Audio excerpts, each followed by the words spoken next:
Hello friends. Did you know that nearly 80% of those who watch my videos aren't subscribed? If you enjoy the content, I'd truly appreciate it if you hit that subscribe button. It helps a lot. Also, don't forget to leave a like and share your thoughts in the comments. Your interaction not only supports the channel's growth, but also helps these stories reach more people.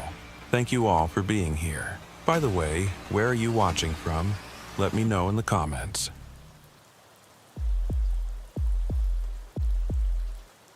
The air conditioning in the Maricopa County 911 Dispatch Center hummed its endless mechanical song as Vera Langford settled into her chair for another graveyard shift.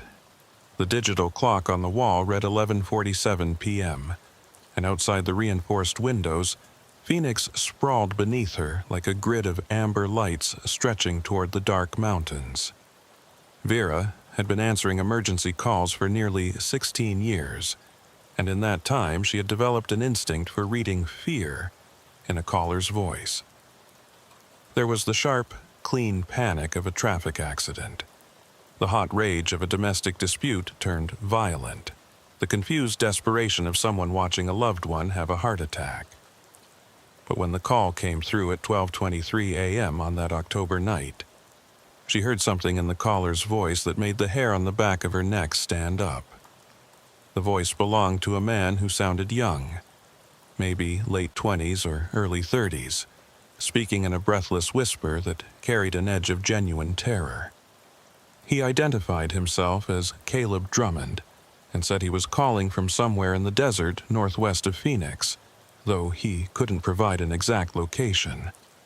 The man's breathing was ragged, and Vera could hear the crunch of gravel beneath his feet as he moved, suggesting he was walking or running while making the call. What disturbed Vera most was the specific nature of his fear. This wasn't someone who had been in a car accident or gotten lost while hiking. This was someone who believed he was being hunted. Caleb Drummond's story came out in fragments, interrupted by long pauses when he would stop speaking entirely, as if listening for sounds that Vera couldn't hear through the phone connection. He claimed he had been driving home from Prescott to Phoenix on Highway 60 when he had stopped to help what appeared to be a stranded motorist on a desolate stretch of road about 40 miles northwest of the city. The stranded vehicle had been a dark sedan with its hazard lights flashing, positioned on the shoulder near mile marker 127, and a figure had been standing beside it, waving for assistance. Drummond said he had pulled over because it was the right thing to do, because the desert at night could be deadly for someone stranded without water or working transportation. But when Drummond had approached the vehicle, he realized something was wrong. The sedan's engine was running, its headlights were on, and there was no visible damage or mechanical problem that would explain why someone would need roadside assistance. The figure who had been waving for help, a man wearing dark clothing and a baseball cap pulled low over his face, had not acted like someone grateful for assistance. Instead, the man had moved toward Drummond with a deliberate, purposeful stride that suggested aggression rather than relief. Drummond had noticed that the man's hands were concealed, possibly holding something, and his posture was that of someone preparing for confrontation rather than conversation. Drummond's survival instincts had kicked in immediately, honed by 2 tours in Afghanistan as an Army infantryman before his honorable discharge 3 years earlier. He had recognized the setup as an ambush, the kind of tactic used by insurgents to lure convoys into kill zones, and he had reacted with the speed and decisiveness that had kept him alive in Helmand Province. Without saying a word to the man approaching him, Drummond had turned and sprinted back to his truck, a 10-year-old Ford F-150 that he had left running with the keys in the ignition. He had thrown himself into the driver's seat and accelerated hard, his tires spitting gravel as he pulled back onto the highway, not bothering to close his door until he was already moving. Through his rearview mirror, Drummond had seen the man run back to the sedan and jump inside, and within seconds the vehicle had pulled onto the highway behind him, accelerating rapidly to close the distance. What had started as a potential robbery or carjacking had escalated into a high-speed pursuit through one of the most desolate stretches of Arizona desert, where cell phone coverage was spotty at best, and the nearest town was 20 miles in either direction. Drummond had pushed his truck to its limits, the engine roaring as he navigated the twisting highway at speeds approaching 90 miles per hour. But the sedan had stayed with him, sometimes pulling alongside as if trying to force him off the road. The pursuit had continued for nearly 15 minutes, with Drummond desperately searching for any sign of civilization or law enforcement presence. He had tried multiple times to call 911, but his phone had shown no signal for the first several attempts, the towers in this remote area too few and far between to provide consistent coverage. When he had finally gotten a signal and the call had connected to Vera's dispatch center, Drummond had veered off the highway onto a dirt access road that led into the open desert, hoping to lose his pursuer in the network of unmarked trails that crisscrossed the Bureau of Land Management property. Now, Drummond told Vera, he was somewhere in the desert, his truck abandoned about a mile back after it had become stuck in soft sand. He was on foot, hiding among the rock formations and desert vegetation, while somewhere behind him he could hear the sedan's engine as it searched the area. The man driving the sedan had not given up, had not returned to the highway, but was instead methodically working through the trails and washes, apparently determined to find Drummond, regardless of how long it took or how far into the desert the pursuit led. Vera's training and experience told her that this was not a typical call, not a stranded motorist or someone lost while hiking who needed directions back to civilization. This was a person in genuine danger, someone being actively hunted by an assailant who had gone to extraordinary lengths to trap and pursue them. She immediately began the process of locating Drummond's position using the cell phone ping data, coordinating with the technical team to triangulate his signal and provide responding officers with coordinates. At the same time, she kept Drummond on the line, her voice calm and professional as she gathered information and tried to keep him focused on survival rather than panic. The cell phone data came back with approximate coordinates that placed Drummond somewhere in the vast stretch of desert between Lake Pleasant Regional Park and the small town of Morristown, an area of several hundred square miles that consisted primarily of rugged terrain, sparse vegetation, and virtually no human habitation. The nearest law enforcement presence was a Department of Public Safety station in Wickenburg, about 30 miles northwest, and the Maricopa County Sheriff's Office substation in Surprise, about 25 miles southeast. Vera immediately dispatched units from both locations, knowing that even with lights and sirens, the responding officers would need at least 20 minutes to reach the general area where Drummond was hiding.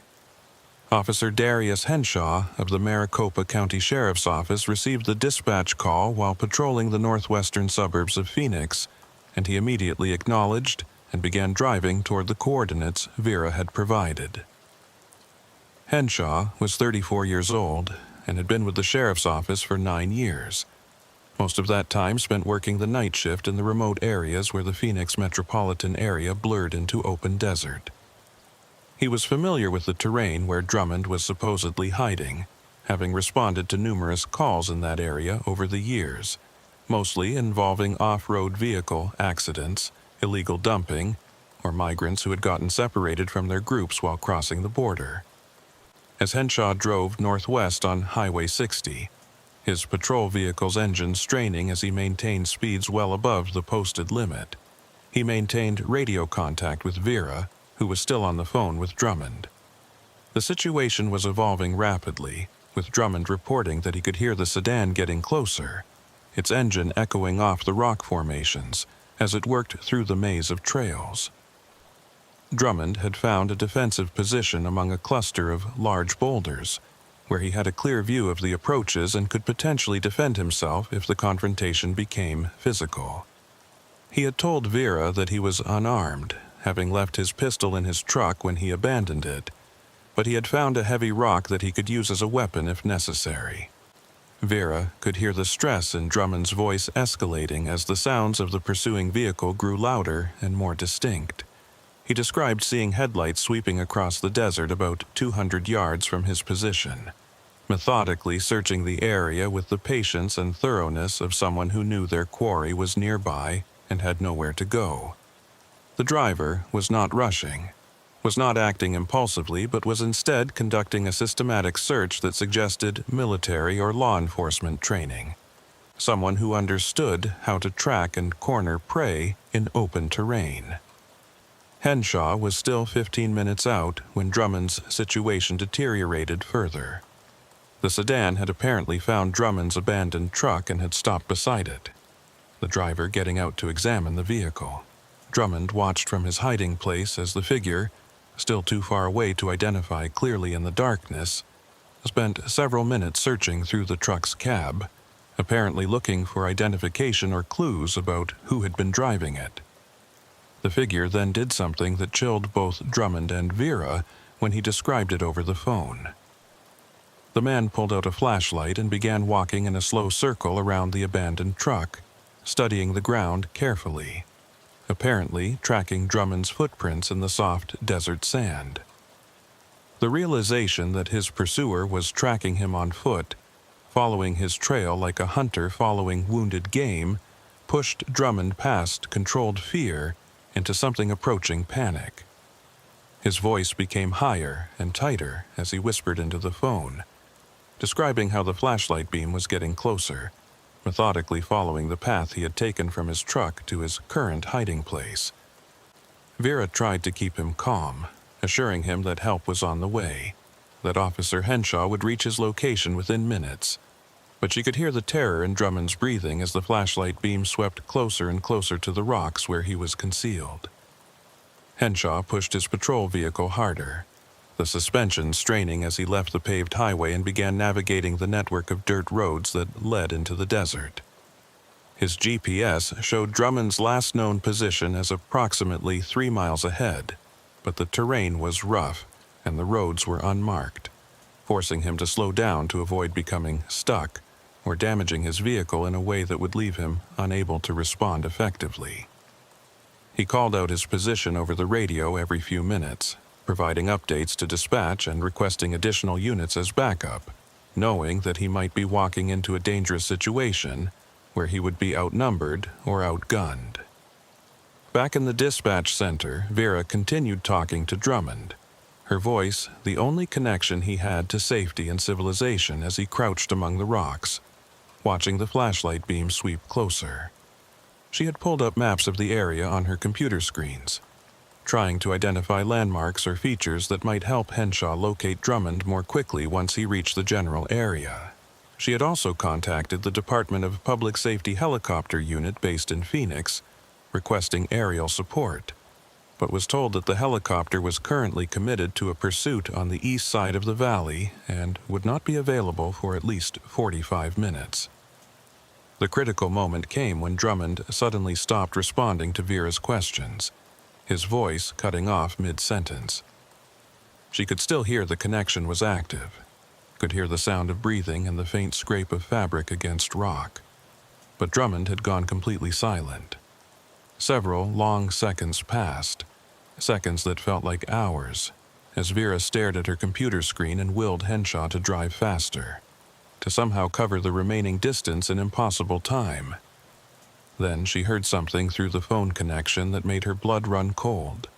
A voice that was not Drummond's, a calm, measured voice that said just 3 words that would haunt her for years to come. "Found you, Caleb." The phone went dead, the connection terminating abruptly, leaving Vera staring at her screen and frantically trying to redial Drummond's number. The call went straight to voicemail, suggesting the phone had been turned off or destroyed. She immediately radioed Henshaw with an urgent update, informing him that Drummond's pursuer had apparently found him and that the situation had escalated to an active confrontation. Henshaw acknowledged and pushed his vehicle even harder, abandoning any pretense of caution as he raced toward the coordinates where Drummond had made his last call. Henshaw reached the general area approximately 8 minutes after Drummond's phone went dead, his headlights illuminating the empty desert as he searched for any sign of vehicles or human activity.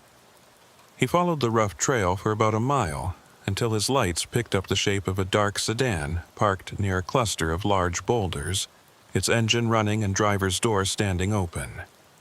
Approximately 30 yards beyond the sedan, Henshaw could see another vehicle, the Ford F-150 that Drummond had been driving, sitting at an angle in soft sand where it had become stuck. Henshaw parked his patrol vehicle at a tactical distance from the two civilian vehicles, positioning it to provide cover if needed and to keep his lights illuminating the scene. He radioed his position and the vehicle descriptions to dispatch, then drew his service weapon and began approaching on foot, moving carefully and using the available cover provided by desert vegetation and rock formations. The scene was eerily quiet, with no sounds of struggle or voices, just the steady rumble of the sedan's engine and the whisper of wind moving through the creosote bushes. As Henshaw moved closer to the sedan, his flashlight beam swept across the interior, revealing that it was empty, with no personal belongings visible and no registration or insurance documents in the usual places. The vehicle appeared to be a rental, or possibly stolen, with temporary tags and none of the accumulated clutter that typically filled a car that someone actually lived with and used daily. Henshaw noted these details, his training and experience telling him that this was a vehicle being used for a specific purpose, not someone's personal transportation. Beyond the sedan, Henshaw could see Drummond's truck more clearly, and he noticed that the driver's door was open and the interior light was on, casting a weak glow across the surrounding sand. As he approached the truck, Henshaw saw something that made him stop and bring his weapon up to a ready position. There were footprints in the sand around the truck, multiple sets, suggesting at least 2 people had been moving around the vehicle. More disturbing were the drag marks leading away from the truck, parallel lines in the sand that suggested something heavy had been pulled across the ground toward the rock formations where Drummond had said he was hiding. Henshaw followed the drag marks with his flashlight beam, his pulse quickening as he realized what he might be about to discover. The marks led to the cluster of large boulders about 50 yards from the truck, disappearing into shadows that his flashlight couldn't fully penetrate. He radioed for backup to expedite their response, informing dispatch that he had located the vehicles and was investigating a possible crime scene, then began moving toward the rocks, every sense alert for any sign of ambush or danger. What Officer Henshaw found when he reached the boulder cluster would launch one of the most intensive investigations in Maricopa County Sheriff's Office history. An investigation that would reveal a pattern of violence stretching back years and crossing multiple state lines. Among the rocks, illuminated by his flashlight beam, Henshaw discovered Caleb Drummond's cell phone. Its screen shattered, but the device still attempting to power on. Near the phone was a large pool of blood, still wet and glistening in the flashlight beam, and clear signs of a violent struggle. Rocks had been disturbed. Desert vegetation had been trampled, and there were more drag marks leading away from the scene, heading deeper into the desert where Henshaw's flashlight beam couldn't reach. But Caleb Drummond himself was gone, vanished into the vast darkness of the Arizona desert, along with whoever had been hunting him. Officer Darius Henshaw stood in the cold desert night, his flashlight beam tracing the blood trail that led away from the boulder cluster and disappeared into the darkness beyond. His radio crackled with updates from dispatch as additional units began converging on his location. But Henshaw knew that every minute that passed reduced the chances of finding Caleb Drummond alive. The amount of blood pooled among the rocks suggested serious injury, possibly life-threatening, and the drag marks indicated that Drummond had either been unconscious or unable to resist as he was pulled away from his defensive position. Henshaw's training told him to secure the scene and wait for backup, but his instincts as a law enforcement officer who had sworn to protect and serve told him that waiting might mean the difference between rescue and recovery. Henshaw made the tactical decision to follow the blood trail, radioing his intentions to dispatch and requesting that responding units establish a perimeter around the area while he attempted to track the suspect and victim. Vera Langford, still coordinating the response from the dispatch center, felt her stomach tighten as she listened to Henshaw's transmissions. She had been on the phone with Drummond just minutes before his capture, had heard the fear in his voice as he described being hunted through the desert, and now she was listening to the aftermath of whatever violence had occurred after that terrible moment when the unknown voice had said, "Found you, Caleb," and the phone had gone dead. The blood trail led Henshaw deeper into the desert, away from the vehicles and the rough access road, following a course that seemed to have been chosen deliberately to avoid easy pursuit. Whoever had taken Drummond knew this terrain, understood how to move through it without leaving obvious tracks except for the unavoidable blood trail that marked their passage.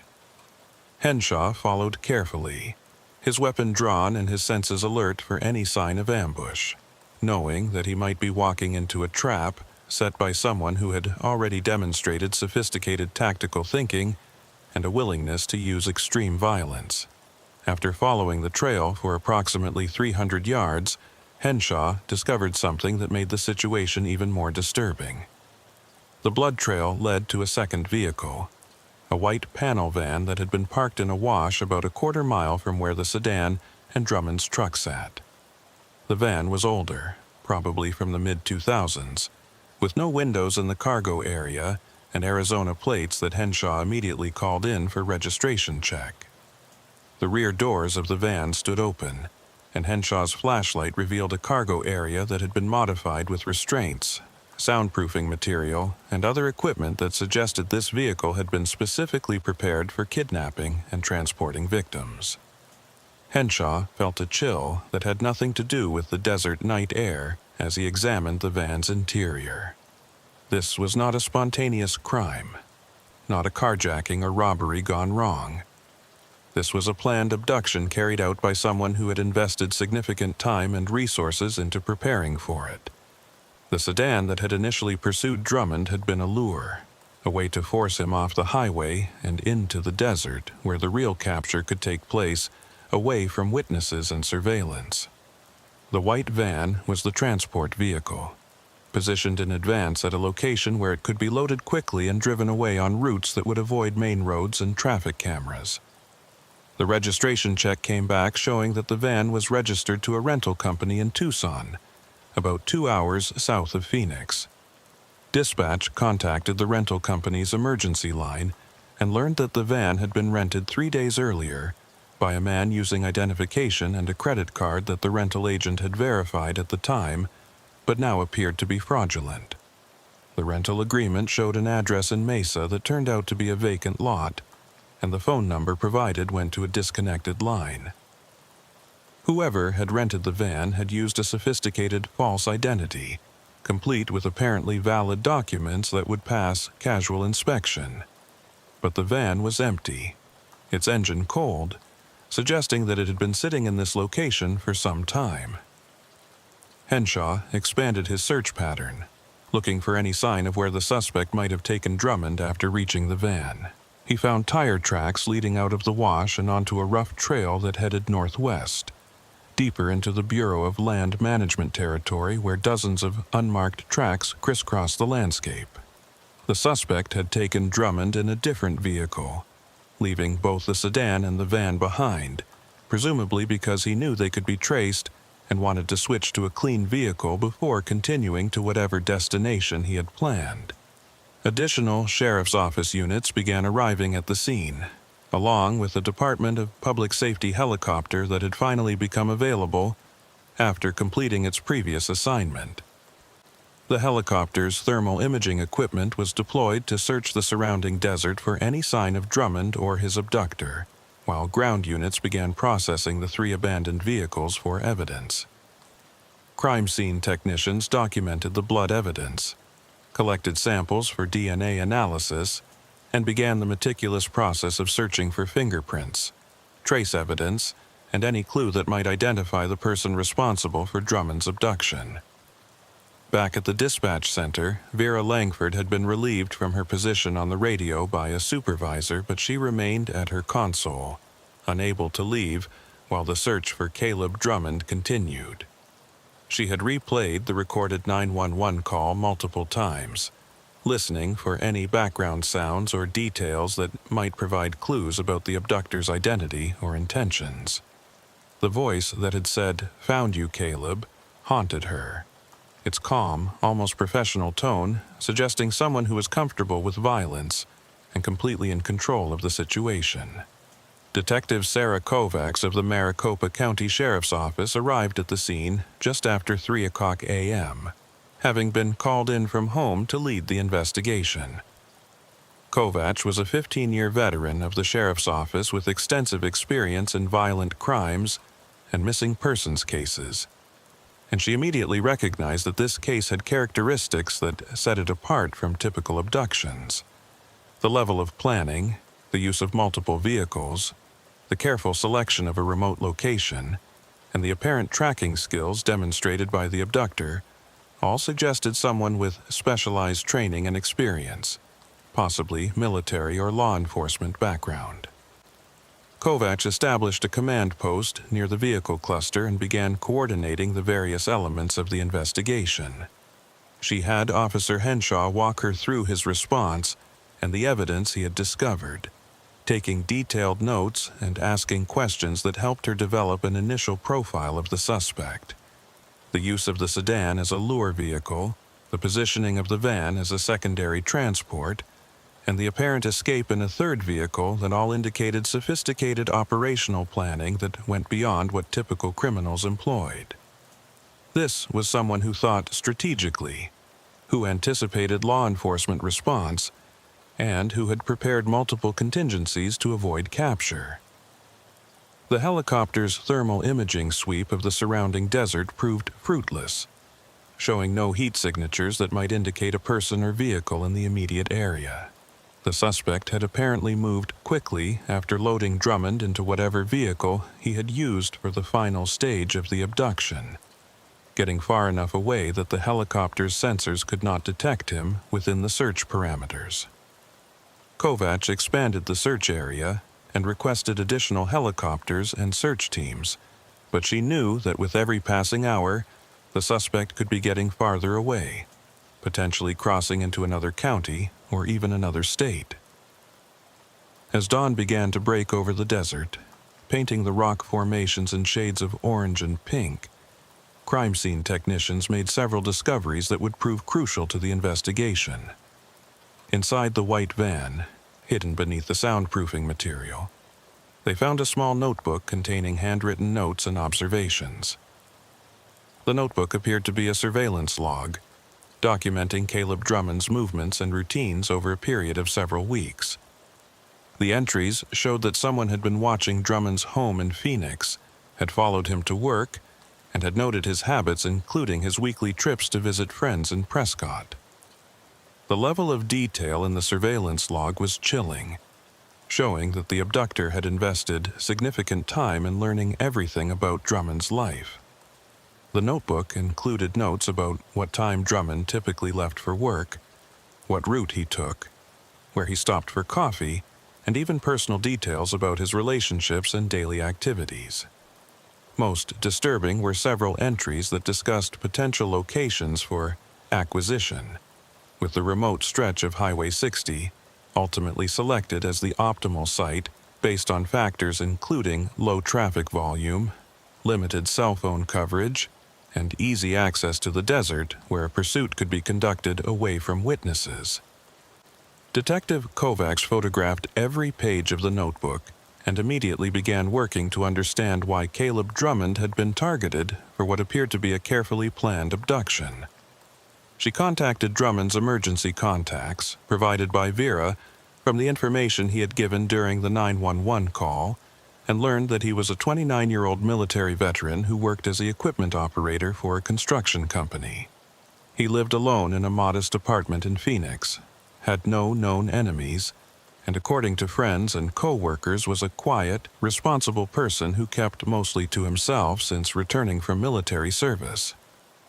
The military connection immediately caught Kovac's attention, and she requested Drummond's service records through official channels. While waiting for that information, she contacted the FBI's Phoenix field office to request assistance. Recognizing that this case might involve interstate activity and possibly federal crimes, including kidnapping and use of interstate commerce to facilitate violent felonies. The FBI agent who responded to the scene was Special Agent Marcus Bellamy, a specialist in violent crimes who had worked numerous kidnapping cases throughout the Southwest. Bellamy reviewed the evidence that had been collected and immediately recognized patterns that concerned him. The sophisticated surveillance, the use of multiple vehicles and false identities, and the careful selection of the abduction location all suggested that this might not be an isolated incident. Bellamy had worked cases involving professional criminals who specialized in targeted abductions, sometimes for ransom, but more often for purposes related to organized crime, human trafficking, or personal vendettas. He suggested that Kovacs expand the investigation to look for similar unsolved cases in Arizona and surrounding states. Cases involving military veterans who had disappeared under suspicious circumstances. While Bellamy coordinated with his FBI colleagues to search federal databases for similar cases, Kovacs focused on the physical evidence from the scene. The blood evidence was being processed on a priority basis, with preliminary results expected within hours rather than the usual days or weeks. The amount of blood found at the boulder cluster suggested that Drummond had sustained a significant injury, but medical examiners consulting on the case believed it was not immediately fatal. The blood pattern and volume were consistent with a head wound or severe laceration rather than a gunshot or stabbing to vital organs, meaning there was still hope that Drummond might be alive. The sedan used in the initial pursuit was registered to a rental company at Phoenix Sky Harbor Airport, rented 2 days before the abduction using yet another false identity. Surveillance footage from the airport rental counter showed a man in his 40s wearing a baseball cap and sunglasses, his features deliberately obscured in a way that made positive identification difficult. The man had paid cash for the rental and had provided documents that appeared legitimate at the time, but were later determined to be high-quality forgeries. As the investigation expanded, a pattern began to emerge that troubled both Kovacs and Bellamy. Over the past 18 months, 3 other military veterans in Arizona had disappeared under circumstances that shared similarities with Drummond's abduction. 2 of the men had been found deceased in remote desert locations, their bodies showing signs of having been held captive and subjected to violence before death. The 3rd man had never been found, with his disappearance remaining an open missing persons case. All 3 victims had been in their late 20s or early 30s. All had served in combat zones, and all had disappeared after being lured or forced into isolated desert locations. The FBI database search revealed additional cases in Nevada, New Mexico, and California that fit similar patterns. Over the past 5 years, at least 11 military veterans had been abducted, held captive, and in most cases eventually murdered in remote locations throughout the Southwest. The cases had been investigated by different agencies and had never been connected because they occurred across multiple jurisdictions, and the methods used varied slightly in each case. But when analyzed as a potential series, the pattern became clear. Someone was systematically targeting military veterans, specifically those who had served in combat roles, and was abducting them for purposes that remained unclear, but appeared to involve extended captivity and violence. Special Agent Bellamy immediately elevated the case to the FBI's Behavioral Analysis Unit in Quantico, requesting a profile of the suspect based on the accumulated evidence from multiple cases. While waiting for that analysis, the investigation team in Arizona focused on the immediate priority of locating Caleb Drummond before he became another murder victim. The timeline was critical, as previous cases suggested that victims were typically held captive for between 48 and 96 hours before being killed, giving the investigation perhaps 2 to 3 days to find Drummond alive. Officer Darius Henshaw, who had discovered the initial crime scene and had been the first responder to Vera Langford's desperate dispatch, found himself unable to leave the case despite having completed his regular shift hours ago. He had heard Drummond's voice over the radio during the pursuit, had followed the blood trail and discovered the van, and felt a personal connection to the victim that went beyond professional duty. Henshaw requested and received permission to join the investigation team, bringing his knowledge of the remote desert areas and his experience with search and rescue operations. As the morning sun climbed higher and the desert heat began to build, Detective Kovacs assembled a task force that included Sheriff's Office investigators, FBI agents, Department of Public Safety officers, and specialized search and rescue teams. The task force established a command center at the Sheriff's Office substation in Surprise, where they could coordinate the multiple elements of the investigation and maintain communication with the various teams deployed across the vast desert landscape. Large maps of Maricopa County covered the walls, marked with the locations of previous abductions, body recovery sites, and potential areas where a suspect might hold victims. Vera Langford was interviewed extensively about her conversation with Drummond, providing details about his emotional state, the background sounds she had heard, and the exact wording of the final moments before his capture. Audio forensics specialists analyzed the recording of the 911 call, isolating and enhancing background sounds that might provide clues about the location or the suspect's identity. They identified the sound of a specific type of engine, possibly a diesel truck or heavy equipment, that had been faintly audible at one point during the call, suggesting there might be industrial or mining activity in the area where Drummond had been hiding. The breakthrough in determining Drummond's possible location came from an unexpected source. A geologist consulting with the sheriff's office on an unrelated case mentioned that the rock formations described by Henshaw matched the characteristics of an area about 15 miles northwest of where the vehicles had been found, near an abandoned copper mine that had ceased operations in the 1970s. The mine property included several structures that might be suitable for holding a captive, and the remote location made it unlikely that anyone would stumble upon criminal activity there. More significantly, the property had been purchased 3 years earlier by a shell corporation whose ownership was obscured through multiple layers of legal entities. Detective Kovacs immediately redirected resources toward investigating the abandoned mine property and tracing the ownership of the shell corporation. The FBI's Financial Crimes Unit began the complex process of untangling the corporate structure, looking for any connection to individuals who might match the profile developing for their suspect.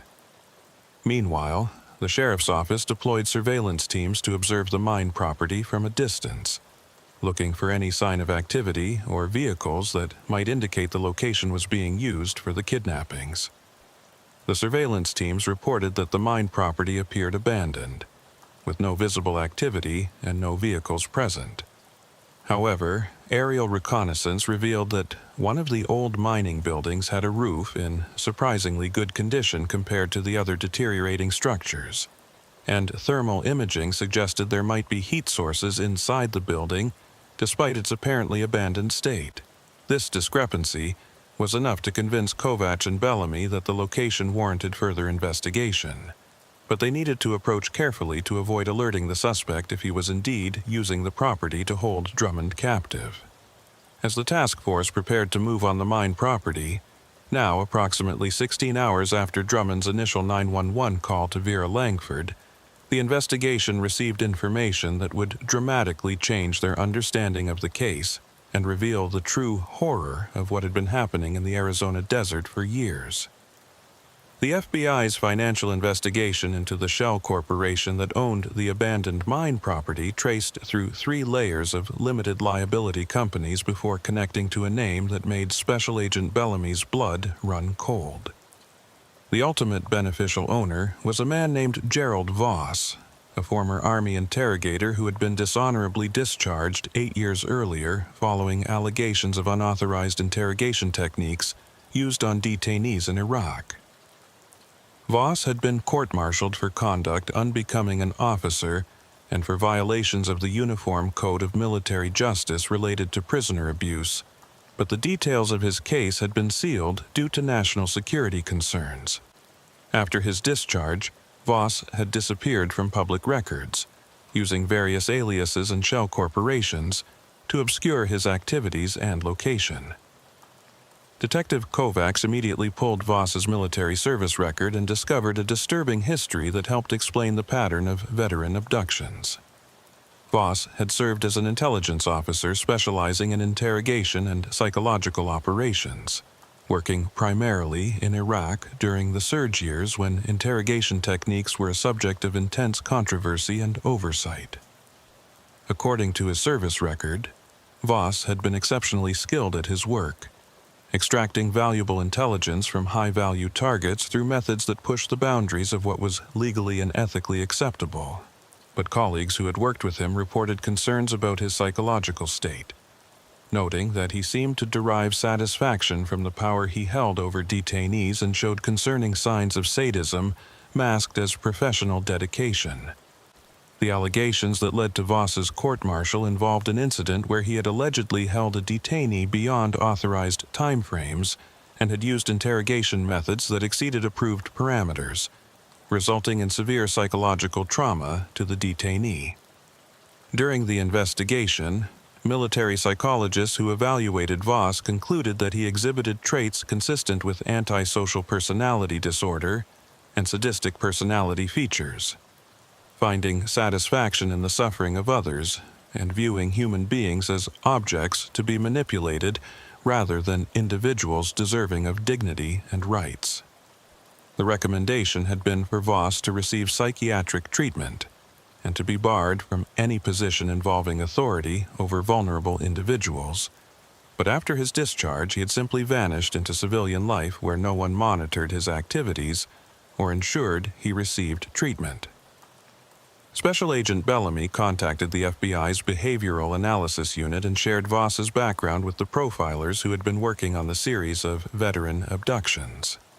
The profile that emerged was terrifying in its clarity and implications. Voss appeared to be acting out a twisted recreation of his interrogation work, abducting veterans who reminded him of his former role and subjecting them to the same techniques he had once used professionally, but now without the constraints of military oversight or rules of engagement.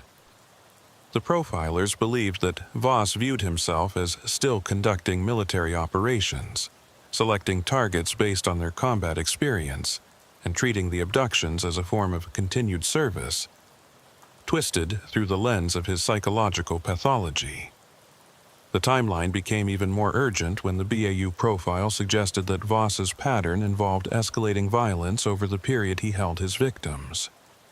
Based on evidence from previous cases, victims were initially subjected to interrogation-style psychological manipulation, then physical deprivation and abuse, before finally being killed, when Voss either grew bored or believed he had extracted whatever information or satisfaction he sought from the experience.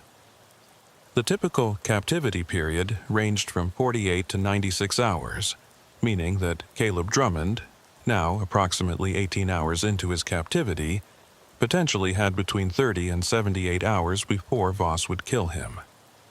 Detective Kovacs assembled a tactical response team consisting of FBI hostage rescue team members, Maricopa County Sheriff's Office SWAT operators, and specialized personnel trained in high-risk warrant service and hostage rescue. The operation would be conducted at the abandoned mine property, based on the evidence suggesting Voss was using one of the old mining buildings as his holding facility. The tactical plan called for a coordinated approach using multiple entry teams, aerial support from the helicopter equipped with thermal imaging, and perimeter containment to prevent Voss from escaping if he detected the approaching teams. Officer Darius Henshaw was assigned to the outer perimeter team, responsible for blocking potential escape routes and preventing Voss from fleeing into the surrounding desert. Although Henshaw wanted to be part of the entry team that would directly rescue Drummond, He understood that the FBI hostage rescue team had specialized training and equipment for such operations, and that the best way he could contribute was to ensure Voss had no avenue of escape once the operation began. Henshaw positioned himself along a rough trail that provided vehicle access to the mine property from the northwest, a route that surveillance suggested might be Voss's primary entrance and exit point.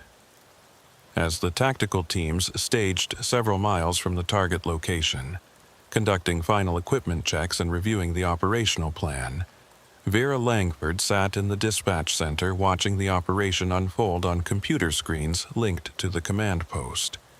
She had been relieved from active duty hours ago, but had refused to go home, feeling a personal connection to Caleb Drummond after spending those terrifying minutes on the phone with him as he was hunted through the desert. Vera watched the small icons representing each tactical element move across the digital map, converging on the abandoned mine property, and she found herself silently praying for Drummond's survival and for the safety of the officers moving into what could become a deadly confrontation. The tactical approach began at 2:17 p.m., exactly 38 hours after Drummond's initial 911 call. The teams moved in coordinated silence, using natural terrain features and the deteriorating mining structures as cover while they converged on the building that thermal imaging had identified as potentially occupied. The building was a large metal structure that had once served as an equipment maintenance facility, its exterior showing decades of weathering and neglect, but its roof and walls still largely intact. The thermal imaging showed heat signatures inside the building, consistent with at least one person and possibly mechanical equipment such as a generator providing power to the otherwise abandoned structure. Special Agent Bellamy led one of the entry teams, coordinating with Detective Kovacs, who was positioned at the Tactical Operations Center about a mile from the target building. The plan called for simultaneous breaches at 3 points, overwhelming any defenses Voss might have prepared and giving him no time to harm his hostage before the teams could secure him. The FBI's negotiator was standing by with communications equipment, prepared to attempt dialogue with Voss if he detected the approach and barricaded himself with Drummond as a hostage. But the preference was for a rapid, decisive entry that would give Voss no opportunity to react. As the entry teams reached their final positions, preparing for the coordinated breach, Officer Henshaw observed a development that would prove crucial to the operation's success. A vehicle approached along the northwest trail, a dark blue pickup truck moving at moderate speed toward the mine property. Henshaw immediately radioed the observation to the Tactical Operations Center, providing a description of the vehicle and its direction of travel. Detective Kovacs made the rapid decision to intercept the vehicle before it could reach the mine buildings, recognizing that if this was Voss returning to the property, they could potentially capture him away from wherever he was holding Drummond, eliminating the risk of a hostage situation. Henshaw was authorized to conduct a high-risk traffic stop, positioning his patrol vehicle to block the trail and coordinating with 2 other perimeter units that rapidly converged on his location. As the dark blue pickup truck came around a bend in the trail and saw Henshaw's patrol vehicle blocking the path ahead, the driver immediately recognized the law enforcement presence and attempted to reverse direction. But the terrain and the narrow trail made rapid maneuvering difficult, and within seconds the other perimeter units had blocked the retreat route, trapping the pickup truck between multiple police vehicles with nowhere to go. The driver of the pickup truck was indeed Gerald Voss, a 46-year-old man with military bearing despite years removed from service, wearing outdoor clothing and sunglasses that gave him the appearance of someone engaged in legitimate recreational activity in the desert. Voss initially attempted to maintain a facade of innocent confusion, asking what the problem was and claiming he was simply exploring old mining properties as a hobby. But when officers approached his vehicle with weapons drawn and ordered him to exit with his hands visible, Voss's demeanor changed dramatically. His expression shifted from feigned confusion to cold calculation, as he assessed the situation and apparently recognized that he was surrounded and had no viable escape route. The arrest of Gerald Voss was conducted with extreme caution, with officers treating him as an armed and highly dangerous suspect despite his outward compliance. Voss was ordered to lie prone on the ground and was handcuffed using techniques designed to prevent escape or violent resistance. A search of his person revealed no weapons, but officers found a small notebook similar to the surveillance log discovered in the white van, containing entries that appeared to document his activities with Caleb Drummond over the past hours. The entries were clinical and detached, describing interrogation techniques applied and psychological responses observed, written in the professional jargon of military intelligence reports as if Voss was still conducting official operations rather than committing brutal crimes.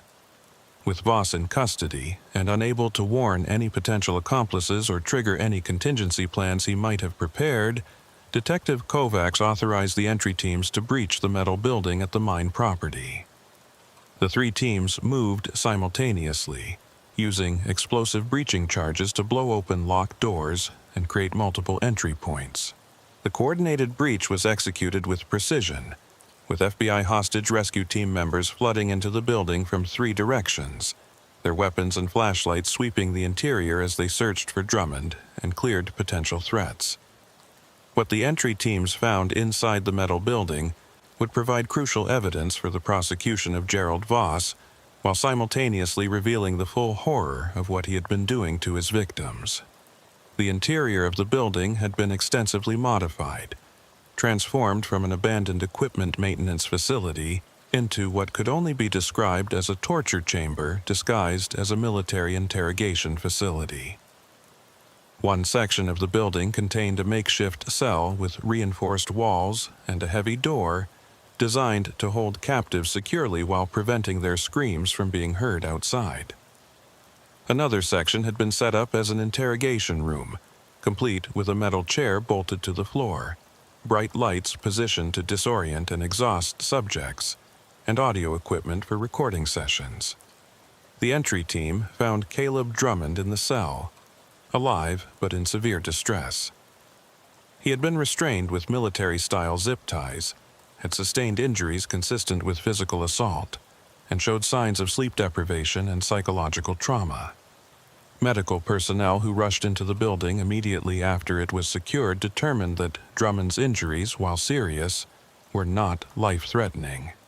The head wound that had produced the blood trail at the initial capture site had been treated with basic first aid, suggesting that Voss wanted to keep his victims alive and conscious for extended periods, rather than allowing them to die quickly from their injuries.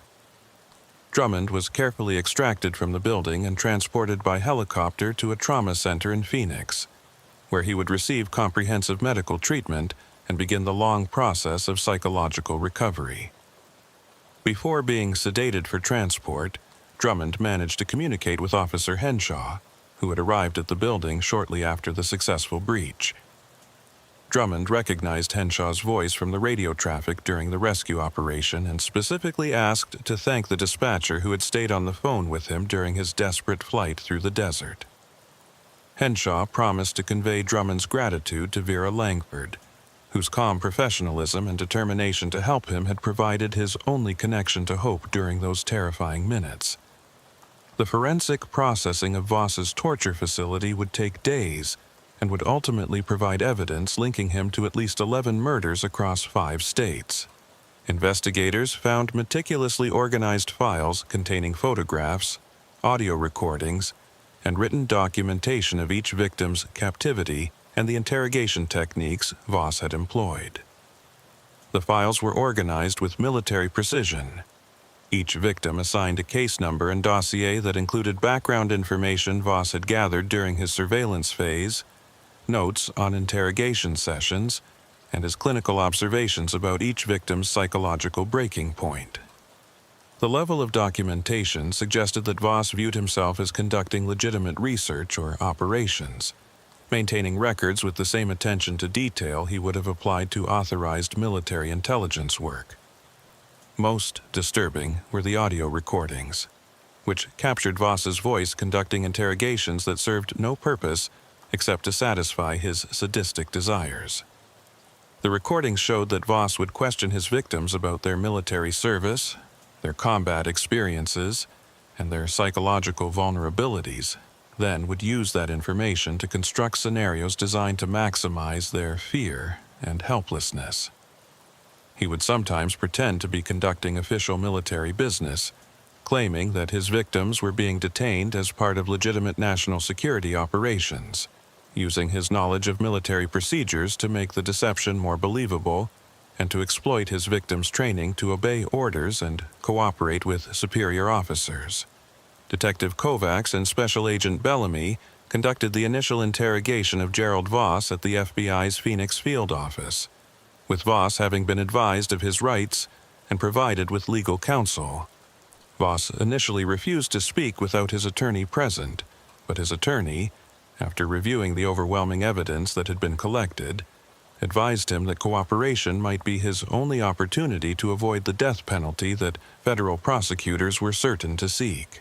Voss eventually agreed to provide a statement, though his words would provide little comfort to the families of his victims and would reveal a mind so twisted by pathology that rehabilitation seemed impossible.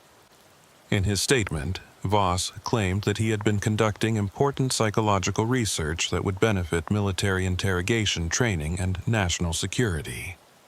He argued that his victims had volunteered for service in the military and therefore had accepted the risk of being used for training purposes, a rationalization so disconnected from reality that even his own attorney appeared disturbed by the explanation. Voss showed no remorse for his actions, instead expressing frustration that his work had been interrupted before he could complete what he described as a comprehensive study of psychological breaking points under various interrogation scenarios. Psychological evaluations conducted on Voss confirmed what his military service record had suggested years earlier. He suffered from severe antisocial personality disorder with sadistic features, combined with delusional beliefs about the legitimacy of his activities and a complete inability to empathize with the suffering he inflicted on others. The forensic psychiatrists concluded that Voss was mentally competent to stand trial and understood the wrongfulness of his actions, but that his personality disorder was so severe that he would always represent a danger to others and could never be safely released into society.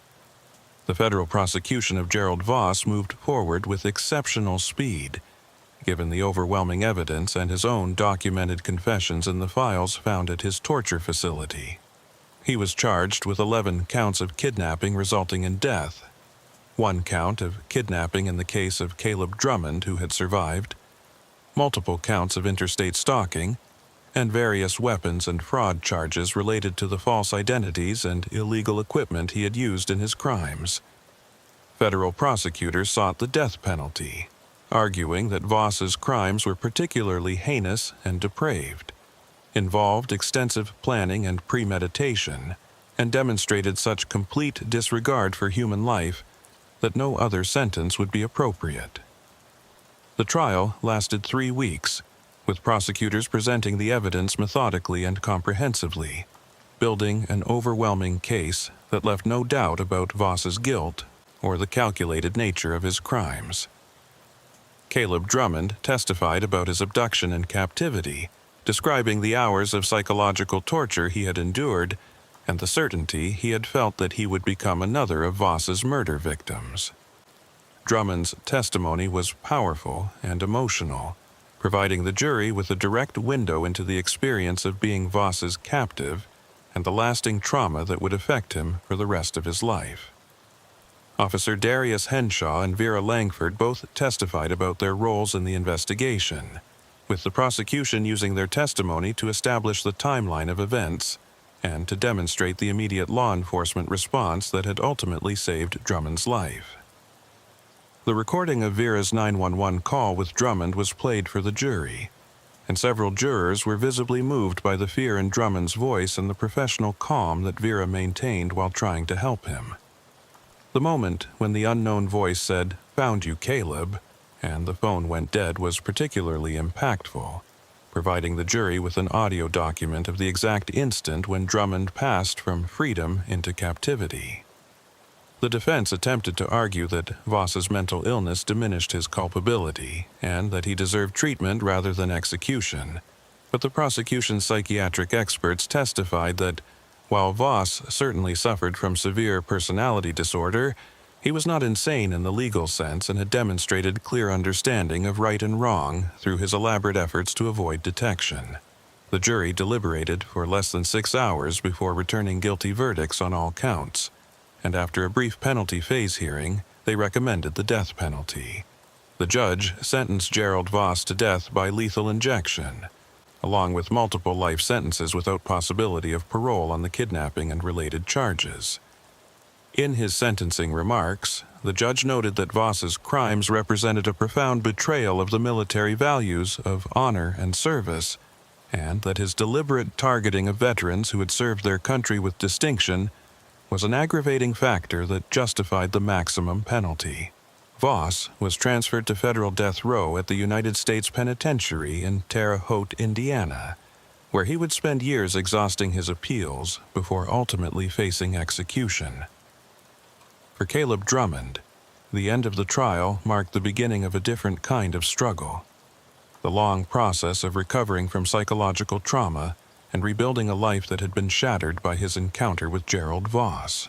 Drummond received extensive counseling through Veterans Affairs programs, and eventually became an advocate for military veterans suffering from PTSD and other service-related psychological conditions. He frequently spoke about his experience, not dwelling on the details of his captivity, but instead focusing on the importance of mental health support for veterans, and the warning signs that might indicate someone was being targeted by predators who specifically sought out veterans as victims. The aftermath of the Gerald Voss case sent shockwaves through law enforcement agencies across the Southwest, fundamentally changing how police departments approached missing persons cases involving military veterans and forcing a reevaluation of how predators could exploit the vulnerabilities of those who had served their country. The Maricopa County Sheriff's Office established a specialized unit dedicated to investigating crimes against veterans, recognizing that this population faced unique threats from individuals who specifically targeted them because of their military experience and the psychological vulnerabilities that sometimes resulted from combat service. Officer Darius Henshaw was promoted to detective and assigned to lead this new unit, bringing his first-hand experience from the Drummond case and his deep commitment to protecting those who had worn the uniform. Detective Henshaw's first priority was to ensure that all 11 families who had lost loved ones to Gerald Voss received closure and support. He personally contacted each family, providing them with detailed briefings about how their loved ones had been targeted, what had happened during their captivity, and how the investigation had ultimately brought Voss to justice. These conversations were among the most difficult of Henshaw's career, as he had to balance the family's need for information with the necessity of sparing them the most horrific details of what their loved ones had endured. Several families expressed gratitude that at least they now knew what had happened and could begin the process of grieving properly, rather than living with the uncertainty and false hope that had characterized the years when their loved ones were simply missing.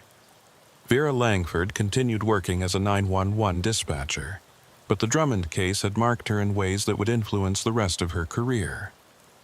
She had always taken her responsibility seriously, understanding that the voice on the other end of an emergency call represented a human being in crisis who deserved her full attention and best efforts.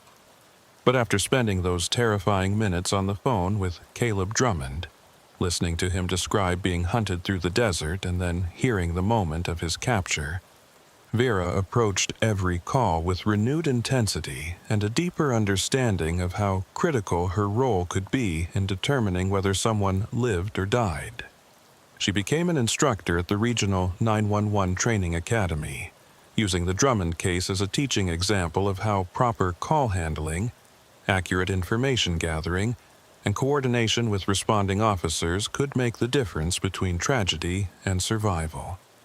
In her training sessions, Vera would play portions of the recorded call, carefully edited to remove the most distressing elements while preserving the essential lessons about maintaining communication with callers in crisis, gathering detailed location information despite challenging circumstances, and recognizing when a situation required immediate priority response rather than routine handling.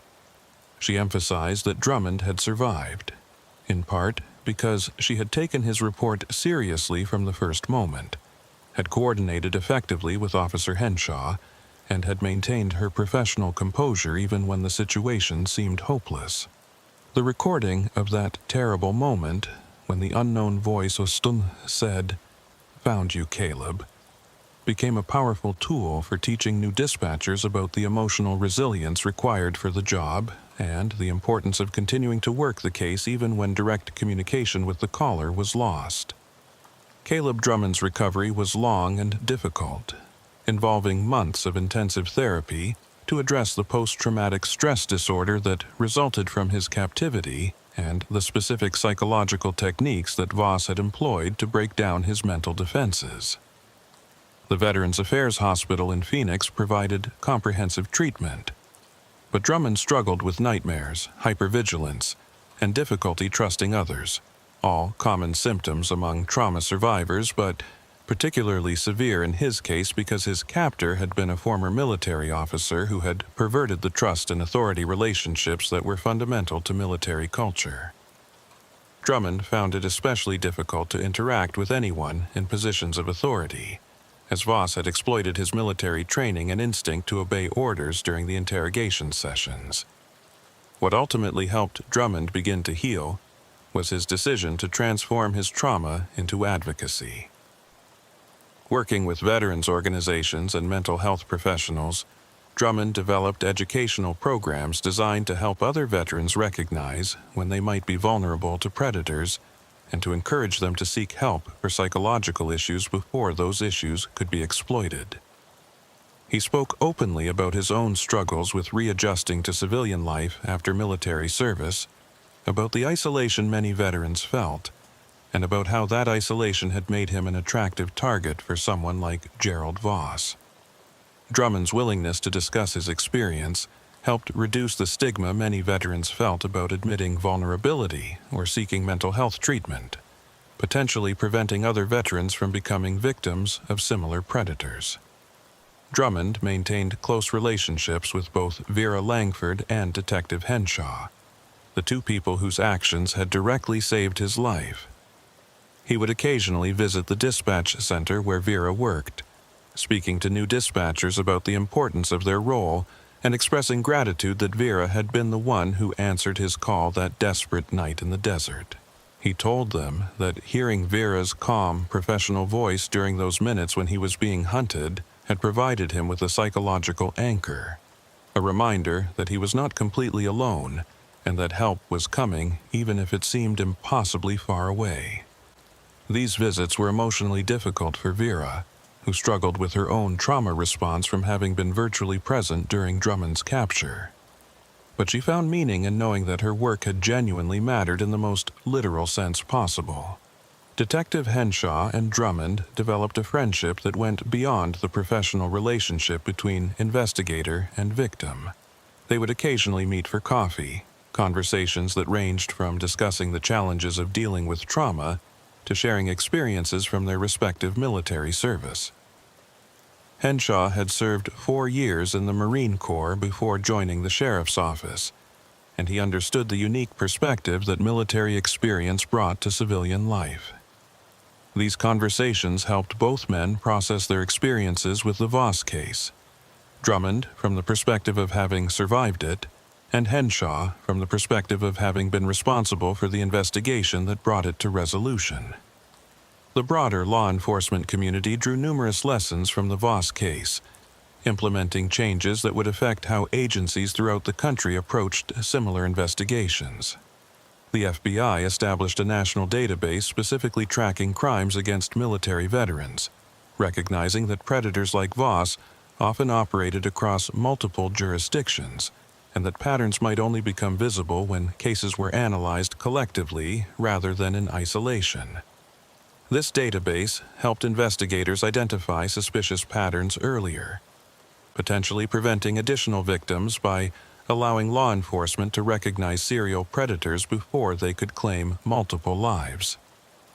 The case also led to enhanced cooperation between the Department of Veterans Affairs and law enforcement agencies, with protocols established for sharing information when veterans went missing or were believed to be at risk. The VA began training its counselors and caseworkers to recognize warning signs that might indicate a veteran was being stalked or targeted, and procedures were implemented for immediately reporting such concerns to appropriate law enforcement agencies. These changes were directly inspired by the Voss investigation's revelation that several of his victims had been receiving VA services and might have been identified as vulnerable if proper information-sharing mechanisms had existed. Special Agent Marcus Bellamy of the FBI continued working violent crimes cases throughout the Southwest, but the Voss investigation remained one of the most significant cases of his career. The multi-jurisdictional cooperation that had been necessary to solve the case became a model for how federal and local agencies could work together effectively on complex serial crimes. Bellamy frequently spoke at law enforcement conferences about the investigation, emphasizing the importance of recognizing patterns across jurisdictional boundaries and maintaining open communication channels between agencies that might be investigating related cases without realizing the connections. Detective Sarah Kovacs, who had led the investigative task force that ultimately rescued Drummond and arrested Voss, was promoted to lieutenant and given command of the Sheriff's Office Major Crimes Unit. She used her experience from the Voss case to develop new protocols for investigating cases involving potential serial offenders, emphasizing the importance of thorough evidence collection, comprehensive database searches for similar cases, and rapid coordination with federal resources when patterns suggested crimes crossing state lines. Kovacs became a recognized expert in serial crime investigation and was frequently consulted by other agencies facing complex cases that might involve offenders operating across multiple jurisdictions. The abandoned mine property where Voss had held his victims was seized by federal authorities through asset forfeiture proceedings and was eventually demolished, with the land being transferred to the Bureau of Land Management for inclusion in protected wilderness areas. Before demolition, the site was thoroughly documented by forensic investigators and became a training location where law enforcement personnel could learn proper procedures for processing complex crime scenes. The decision to demolish rather than preserve the buildings was made out of respect for the victims and their families, who expressed strong feelings that the physical location of so much suffering should not be allowed to stand as a monument to Voss's crimes. A memorial was eventually established at the Maricopa County Sheriff's Office headquarters, honoring the 11 veterans who had been murdered by Gerald Voss and recognizing the investigative work that had prevented additional victims. The memorial included photographs of each victim in their military uniforms, serving as a reminder of their service and sacrifice, both in uniform and as tragic victims of violence after their return to civilian life.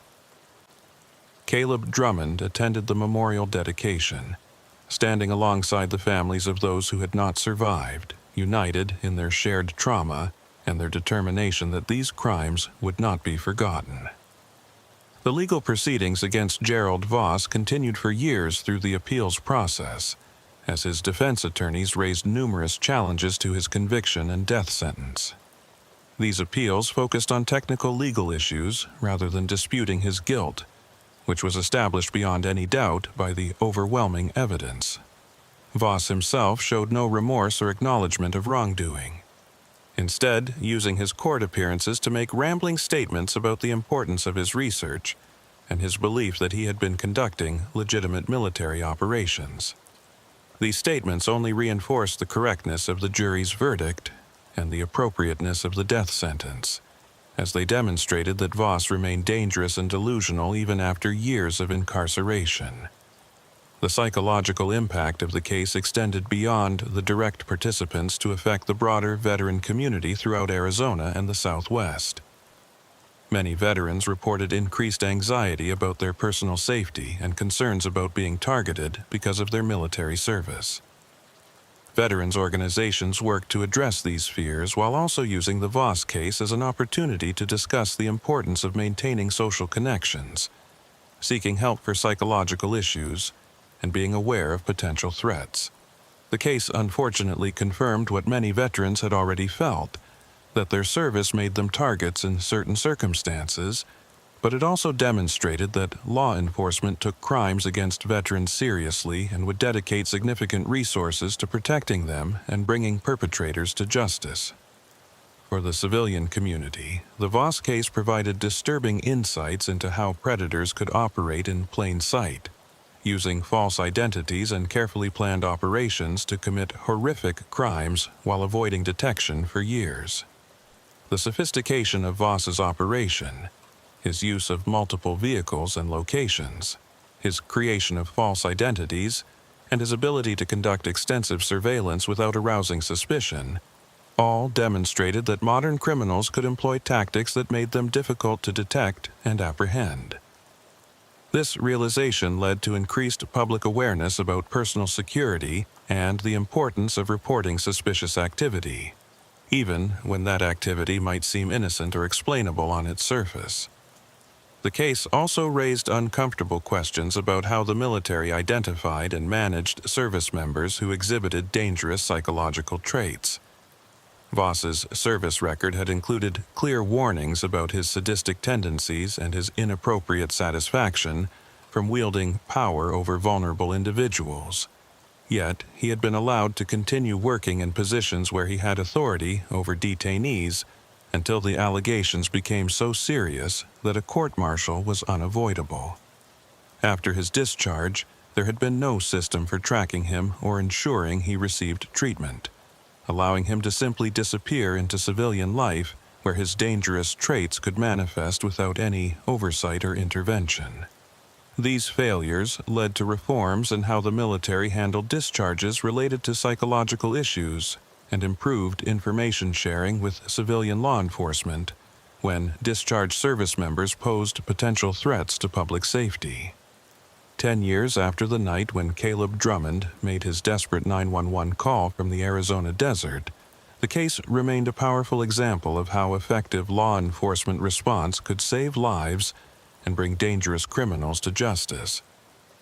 Vera Langford, now a supervisor in the 911 center, still thought about that call frequently, remembering the fear in Drummond's voice and the terrible moment when the connection was lost. She had handled thousands of emergency calls in the decades since, each one receiving her full professional attention. But the Drummond call remained the most significant of her career, the one that reminded her why her job mattered and why she had chosen to dedicate her professional life to helping people in their worst moments. Detective Henshaw, now a lieutenant commanding the Crimes Against Veterans unit he had helped establish, had investigated dozens of cases involving threats to military veterans, preventing numerous potential tragedies by identifying dangerous patterns early and intervening before violence could occur. The unit had become a model for similar programs in other states, demonstrating that specialized law enforcement attention to vulnerable populations could make a measurable difference in preventing violent crimes. Henshaw frequently returned to the desert location where he had first responded to Vera's dispatch about Drummond's situation, using the site for training exercises with new officers and as a reminder of why thorough investigation and rapid response were so critical in missing persons cases. Caleb Drummond had rebuilt his life in ways that would have seemed impossible during the dark months after his rescue. He had completed his education, earning a degree in psychology with a focus on trauma recovery, and now worked as a counselor specializing in treating veterans suffering from PTSD and trauma-related conditions. His own experience gave him unique credibility and insight when working with veteran clients, many of whom found it easier to trust someone who had survived similar darkness and emerged intact on the other side. Drummond had also married and started a family, milestones that represented his reclamation of a normal life from the shadow of Gerald Voss's crimes. Gerald Voss remained on death row, his appeals gradually exhausting themselves as courts repeatedly rejected his challenges to the conviction and sentence. He would eventually be executed, though the exact timing remained uncertain, as the federal death penalty process moved slowly through its required procedures. When that execution finally occurred, it would bring a form of closure to the families of his victims and would eliminate any possibility that he could ever threaten another veteran. But for those whose lives he had touched, Drummond, the investigators, and the families of his victims, the scars would remain long after Voss himself was gone. The story of that October night when Caleb Drummond was hunted through the Arizona desert, made a desperate call for help, and was ultimately rescued by the coordinated efforts of dedicated law enforcement professionals, became part of the training curriculum at police academies throughout the Southwest. It served as an example of how emergency calls should be handled, how investigations should be conducted, and how different agencies could work together effectively to achieve outcomes that no single agency could accomplish alone.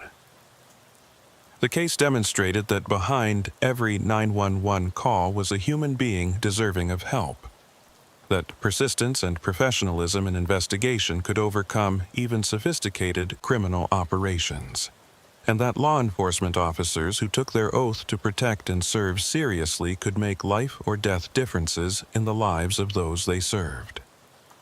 For Vera Langford, Darius Henshaw, and Caleb Drummond, the bonds forged during that desperate night created connections that would last their entire lives.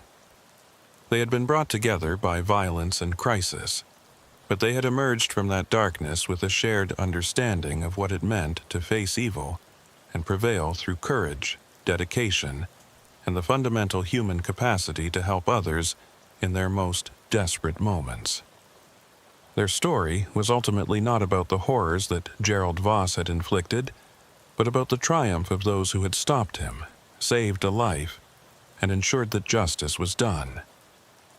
It was a story about why the work of law enforcement mattered, why every 911 call deserved serious attention, and why good people who chose to serve their communities could make the world a safer place, one emergency call at a time.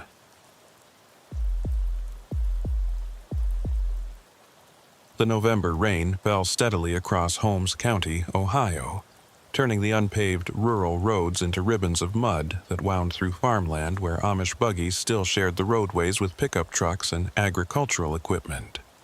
Deputy Sheriff Tobias Claiborne had been patrolling these back roads for 11 years, long enough to know every curve, every hidden driveway, and every family that lived in the scattered farmhouses dotting the countryside between Millersburg and the smaller settlements that most people from outside the county had never heard of. At 42 years old, Claiborne had grown up in this area, had attended the small consolidated high school, and had returned after 6 years in the Army to serve the community that had shaped him. He understood the rhythms of rural life, the self-sufficiency of farm families, and the deep privacy that characterized people who lived miles from their nearest neighbors. The 911 call came through at 7:43 p.m. on a Tuesday evening in mid-November, dispatched by Gordon Maddox, the night supervisor at the Holmes County Emergency Communications Center.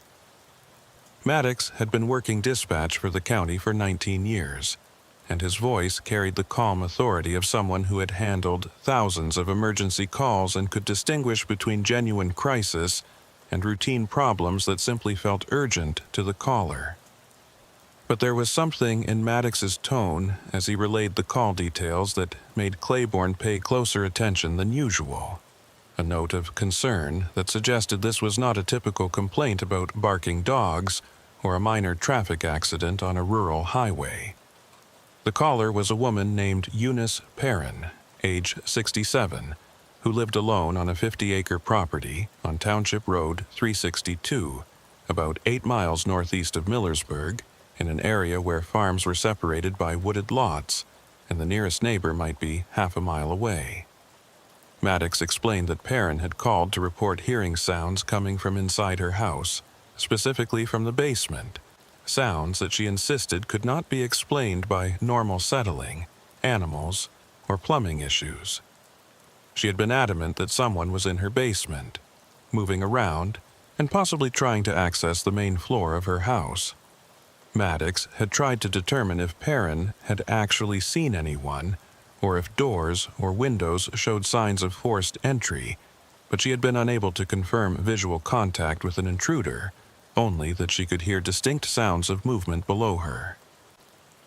Claiborne acknowledged the call and began driving toward Perrin's property, his patrol vehicle's headlights cutting through the rainy darkness as he navigated the narrow township roads. He knew the general area where Perrin lived, a section of the county that was transitioning from active farming to properties owned by people who wanted rural privacy but did not work the land.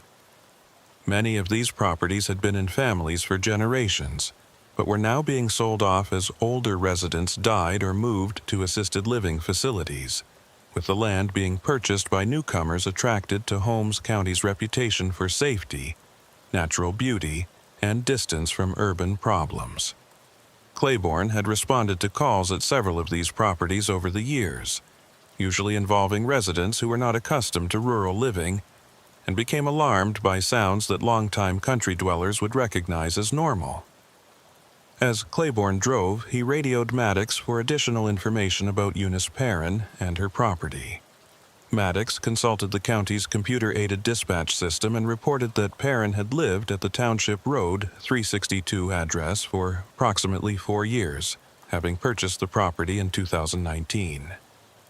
She had made 3 previous 911 calls during her residence there, all relatively minor issues, including a medical call when she had fallen and injured her wrist, a call about suspicious vehicles on her property that turned out to be hunters who had mistakenly crossed onto her land, and a welfare check request when she had not heard from an elderly neighbor for several days.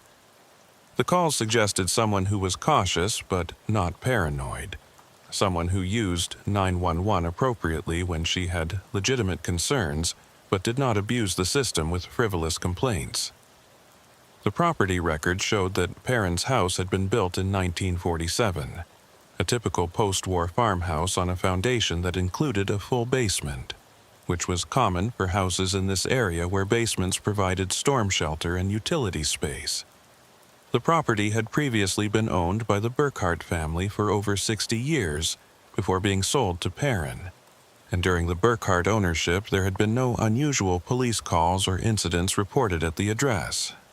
Claiborne made a mental note of the Burkhart name, as he vaguely remembered that family, though he could not immediately recall specific details about them or the circumstances of their departure from the property. Claiborne reached Township Road 362 and turned onto the gravel driveway leading to Perrin's house, his vehicle's tires crunching on the wet stone as he approached a modest single-story farmhouse with white vinyl siding and a metal roof. The house sat back about 200 feet from the road, surrounded by overgrown fields that had not been cultivated in years, and bordered by tree lines that marked the boundaries with neighboring properties. A single porch light illuminated the front door, and Claiborne could see lights on inside the house, suggesting that Perrin was awake and waiting for his arrival. He parked near the front porch, noting that there were no other vehicles visible, and no obvious signs of disturbance around the property's perimeter. Before approaching the house, Claiborne conducted a quick visual sweep of the property with his flashlight, looking for any signs of forced entry or suspicious activity. The windows on the ground floor were intact and showed no signs of tampering. The doors appeared secure, and there were no footprints in the mud around the foundation that would suggest someone had recently approached the house from outside. The rain had been falling steadily for hours, which meant that any tracks made in the past few hours would be visible in the soft ground.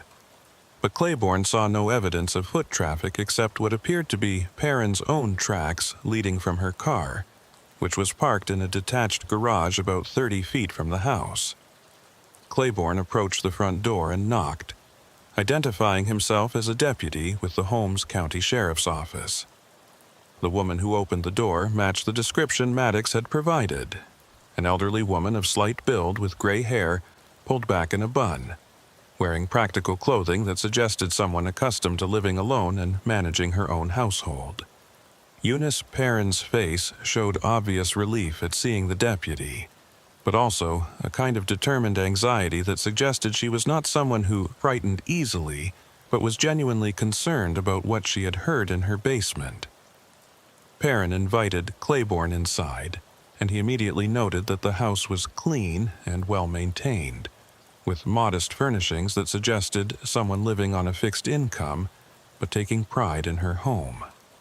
Family photographs covered the walls and tabletops, showing what appeared to be children and grandchildren at various ages. The house had the quiet, orderly atmosphere of someone who lived alone by choice or circumstance and had established comfortable routines that filled the solitude. There was no evidence of confusion or mental impairment in Perrin's manner or in the condition of her home.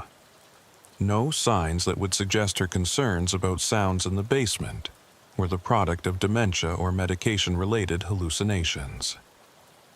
As Claiborne stood in the living room, Perrin explained what had prompted her 911 call. She had been in the kitchen preparing dinner around 6:30 p.m.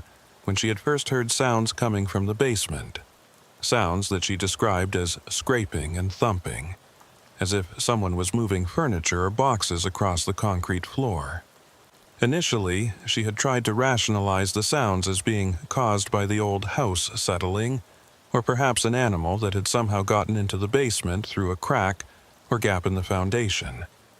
But the sounds had continued intermittently for over an hour, and they had a rhythmic, purposeful quality that did not match what settling or animal activity would produce. Perrin led Claiborne to the kitchen, where a door opened onto a steep wooden staircase descending into darkness below. She explained that she had not gone down to the basement after hearing the sounds because she lived alone and was concerned about confronting an intruder in a confined space where she would have no easy escape route. Instead, she had locked the basement door, called 911, and waited for law enforcement to arrive. Claiborne approved of her caution, as entering a basement alone to investigate potential intruder activity was exactly the wrong approach for an elderly person living without backup or protection. Claiborne asked Perrin to remain upstairs while he investigated the basement, and he drew his service weapon before unlocking the basement door and beginning his descent. The wooden stairs creaked under his weight, and his flashlight beam swept across a typical farmhouse basement: a large, open space with a concrete floor, exposed floor joists overhead, and a foundation made of rough stone and mortar. The basement contained the expected equipment and storage that accumulated over decades: an old furnace, a water heater, various tools and gardening equipment, boxes of stored belongings, and furniture that had been relegated to storage rather than discarded. As Claiborne moved through the basement, his flashlight revealed no obvious signs of human presence. There were no fresh footprints in the dust that covered parts of the floor, no disturbed areas that would suggest someone had recently been moving through the space. The small ground-level windows that provided the only natural light to the basement were covered with years of grime and cobwebs, and none showed any signs of having been opened or breached from outside. Claiborne checked each corner of the basement methodically, looking behind stored items and in spaces where someone might conceal themselves, but found no one hiding and no evidence that anyone had recently been in the space. However, as Claiborne completed his initial sweep of the basement, his flashlight beam caught something that made him pause and look more carefully. Along the far wall of the basement, the one that faced toward the tree line at the back of the property, there was a section of concrete floor that appeared different from the rest. The concrete in this area was newer, lighter in color, and the surface texture was different from the original basement floor, which had been poured decades ago and had developed the characteristic roughness and discoloration that came with age. The newer concrete section was roughly rectangular, approximately 8 feet long by 4 feet wide, and it appeared to have been poured at some point within the past few years based on its condition. Claiborne crouched down to examine the newer concrete more closely, running his flashlight beam along the edges where it met the older floor. The seam was relatively neat but not professional, suggesting the work of someone who had basic concrete skills but was not a trained mason. What struck Claiborne as unusual was the location and size of this repaired section. If the original basement floor had developed cracks or other problems requiring repair, the repairs would typically be done in smaller sections addressing specific problem areas, not in one large rectangular patch that suggested something had been removed from or placed beneath the floor. Claiborne stood up and conducted a more thorough examination of the basement, paying particular attention to the area around the newer concrete section. He noticed that there was significantly less dust and debris accumulated on the newer concrete compared to the surrounding older floor, which made sense given that it was newer, but also suggested that this section of floor had not been in place for very long. Looking at the stored items in the basement, Claiborne observed that the boxes and furniture were arranged in a way that left the newer concrete section relatively clear, as if someone wanted to be able to access this area without having to move a lot of stored items out of the way. Claiborne also noticed something else that seemed potentially significant. Near the newer concrete section, there were marks on the stone foundation wall that appeared to be relatively fresh scratches or abrasions, as if something heavy had been dragged across the floor and had bumped against the wall. The marks were at a height that suggested whatever had caused them had been substantial in size, possibly furniture or equipment being moved across the basement floor. These marks did not prove that anything sinister had occurred, but combined with the newer concrete section and the sounds that Perrin had reported, they created a pattern that concerned Claiborne and suggested this might warrant further investigation beyond a simple check for an intruder. Claiborne returned upstairs and found Perrin waiting anxiously in the kitchen. He assured her that he had found no one in the basement and no signs of forced entry, but he also told her about the newer concrete section he had observed and asked her if she knew anything about when or why that repair had been made. Perrin looked genuinely surprised by the question and said she had never noticed any difference in the basement floor, though she admitted she rarely went down there except to check the furnace or retrieve stored items. She said the basement had been in its current condition when she purchased the house 4 years earlier, and she had not made any modifications or repairs to that area. This information increased Claiborne's concern, as it meant the concrete repair had been done either shortly before Perrin purchased the property or during the final years of the previous owner's occupancy. Claiborne asked Perrin what she knew about the property's history and the previous owners, and she explained that the house had belonged to the Burkhart family for many years. The last occupant had been a man named Harold Burkhart, who had lived alone in the house after his wife died in the early 2000s. Harold Burkhart had eventually moved to a nursing home due to declining health, and the property had been sold through his estate after his death in 2018. Claiborne asked if Perrin had ever met Harold Burkhart or knew anything about his family, and she said she had never met him personally, but had heard from neighbors that he had been a solitary man who kept to himself in his later years. She also mentioned that when she purchased the property, the house had required significant cleaning and minor repairs, as it had been vacant for over a year between Burkhart's move to the nursing home and the estate sale.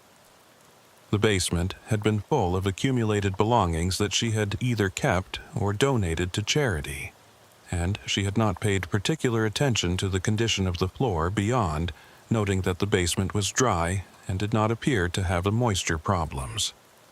Claiborne decided that the situation warranted additional investigation, both to address Perrin's concerns about the sounds she had heard and to document the unusual concrete section in case it proved to be relevant to some past event or crime.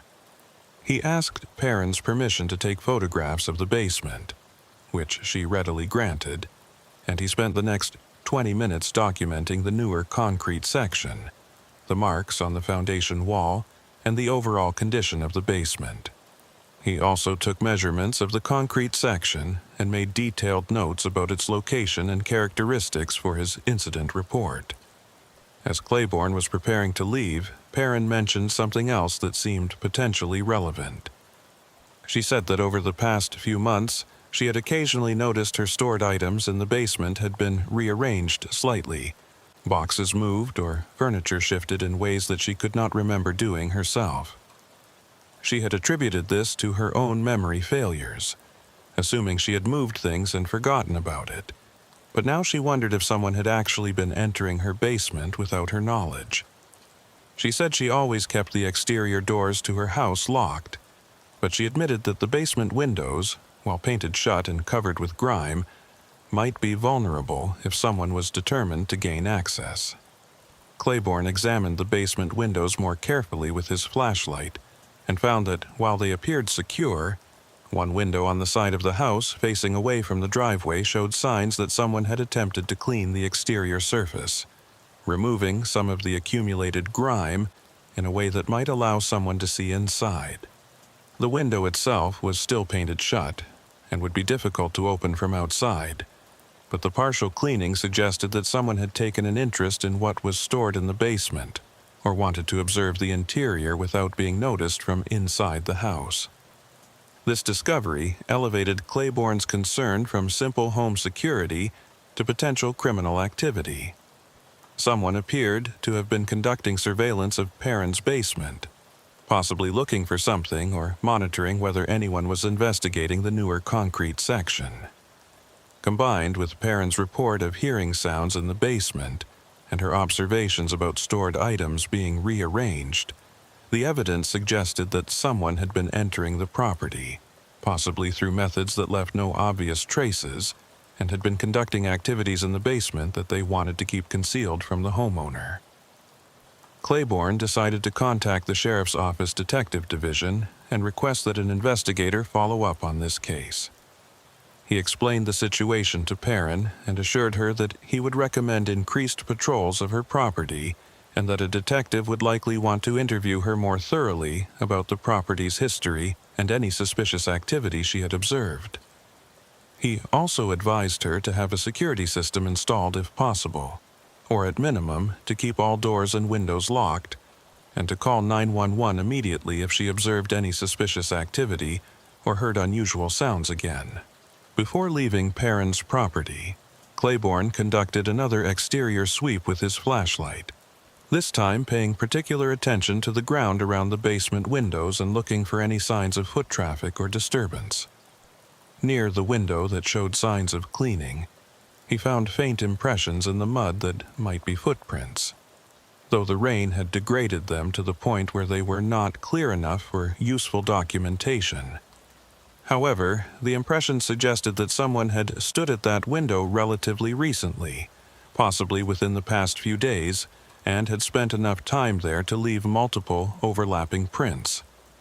Claiborne photographed the faint impressions as best he could given the conditions and the poor lighting, knowing that while they might not be sufficient for forensic identification, they would at least document that someone had been near the basement window in a location where there was no legitimate reason for anyone to be. He also examined the other basement windows and found that two others showed similar signs of partial cleaning on the exterior, suggesting that whoever had been surveilling the basement had checked multiple access points and windows to get different views of the interior. As Claiborne drove away from Perrin's property, heading back toward Millersburg to complete his shift, he found himself deeply troubled by what he had observed. In 11 years of working as a deputy in Holmes County, he had developed reliable instincts about when situations were more serious than they initially appeared, and everything about this call suggested that Eunice Perrin's concerns were justified and that something significant was buried in the history of her property. The newer concrete section in the basement, the surveillance of the windows, the reported sounds and rearranged items all pointed toward someone having a strong interest in that basement and possibly wanting to access something that had been concealed there. Claiborne's experience told him that when people went to the trouble of pouring concrete in basements to cover something, they were usually hiding things they did not want discovered. Sometimes it was simply old wells or cisterns that had been filled in for safety reasons, or utility lines that had been rerouted and covered. But sometimes concrete was used to conceal evidence of crimes, to hide bodies or contraband or other material that would be incriminating if discovered. The rectangular shape and size of the newer concrete section in Perrin's basement was particularly concerning because it was roughly the dimensions that would be used to conceal a grave, though Claiborne tried to avoid jumping to that conclusion without further evidence. Back at the sheriff's office, Claiborne wrote a detailed incident report documenting his response to Perrin's 911 call and everything he had observed at her property. He flagged the report as requiring detective follow-up and included his photographs and measurements of the basement concrete section. He also requested that the Records Division pull any historical information about the Burkhart family and the Township Road 362 property, including previous police calls, building permits, and any other documentation that might shed light on when and why the basement floor had been repaired. Gordon Maddox, the dispatcher who had taken Perrin's original call, stopped by Claiborne's desk as he was finishing his report. Maddox mentioned that after the call had concluded, he had been curious about the property history and had done some informal research using the dispatch system's databases. He had found something interesting that Claiborne might want to know about. In 2003, approximately 2 years before Harold Burkhart's wife had died, there had been a missing persons report filed regarding a young woman named Sarah Burkhart, age 19, who was Harold and Dorothy Burkhart's granddaughter. According to Maddox's research, Sarah Burkhart had been living with her grandparents on the Township Road 362 property, while attending Kent State University's regional campus in nearby New Philadelphia. She had disappeared in late October 2003, simply failing to return home one evening after classes.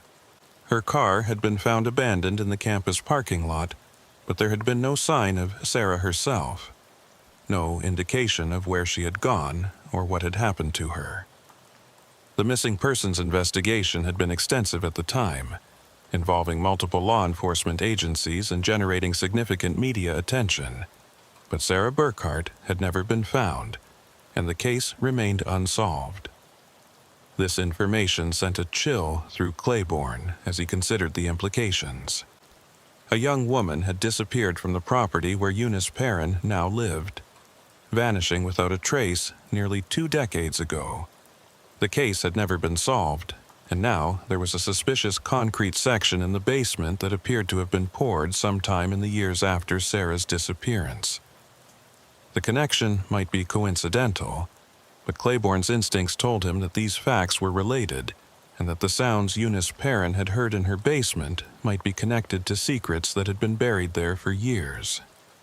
Claiborne immediately contacted the Detective Division's night supervisor and briefed him on the situation, emphasizing the potential connection between the newer concrete in the basement and the unsolved disappearance of Sarah Burkhart. The supervisor agreed that this warranted immediate attention and promised to assign a detective to investigate first thing in the morning.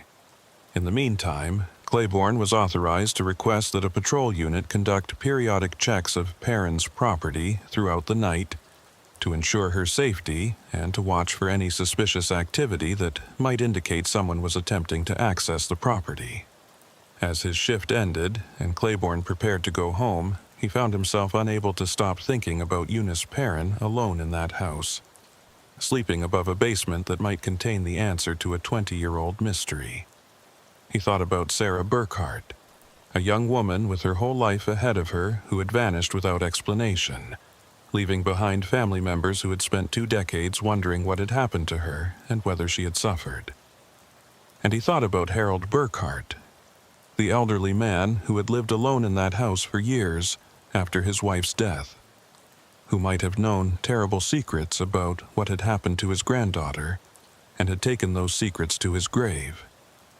The rain continued to fall across Holmes County, washing across the fields and forests, soaking into the ground where countless secrets lay buried beneath the surface of this quiet rural landscape. Somewhere in that darkness, answers waited to be uncovered, and Tobias Claiborne knew that tomorrow would bring a reckoning with the past that would change everything for Eunice Perrin and possibly provide long-delayed justice for Sarah Burkhart and her family.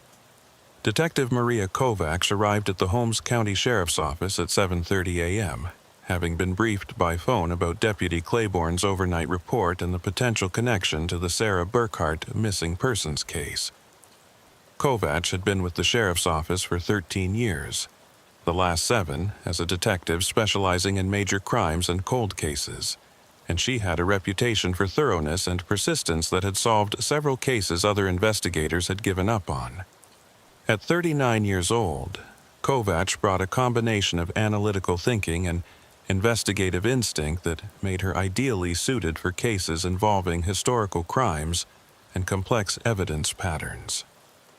Kovacs spent the first hour of her day reviewing every document related to the Sarah Burkhart disappearance, pulling files from the Records Division that dated back to 2003, when the case had been front-page news throughout Holmes County and the surrounding region. The original investigation had been extensive, involving the Holmes County Sheriff's Office, the Ohio Bureau of Criminal Investigation, and FBI agents who specialized in missing persons cases. Sarah Burkhart had been a 19-year-old college student with no history of running away, no involvement with drugs or criminal activity, and no apparent reason to disappear voluntarily.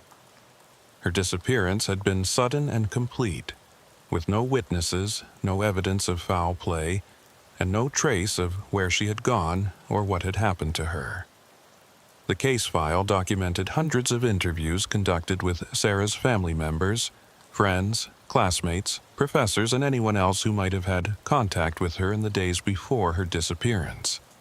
Her grandparents, Harold and Dorothy Burkhart, had been interviewed extensively and had cooperated fully with investigators.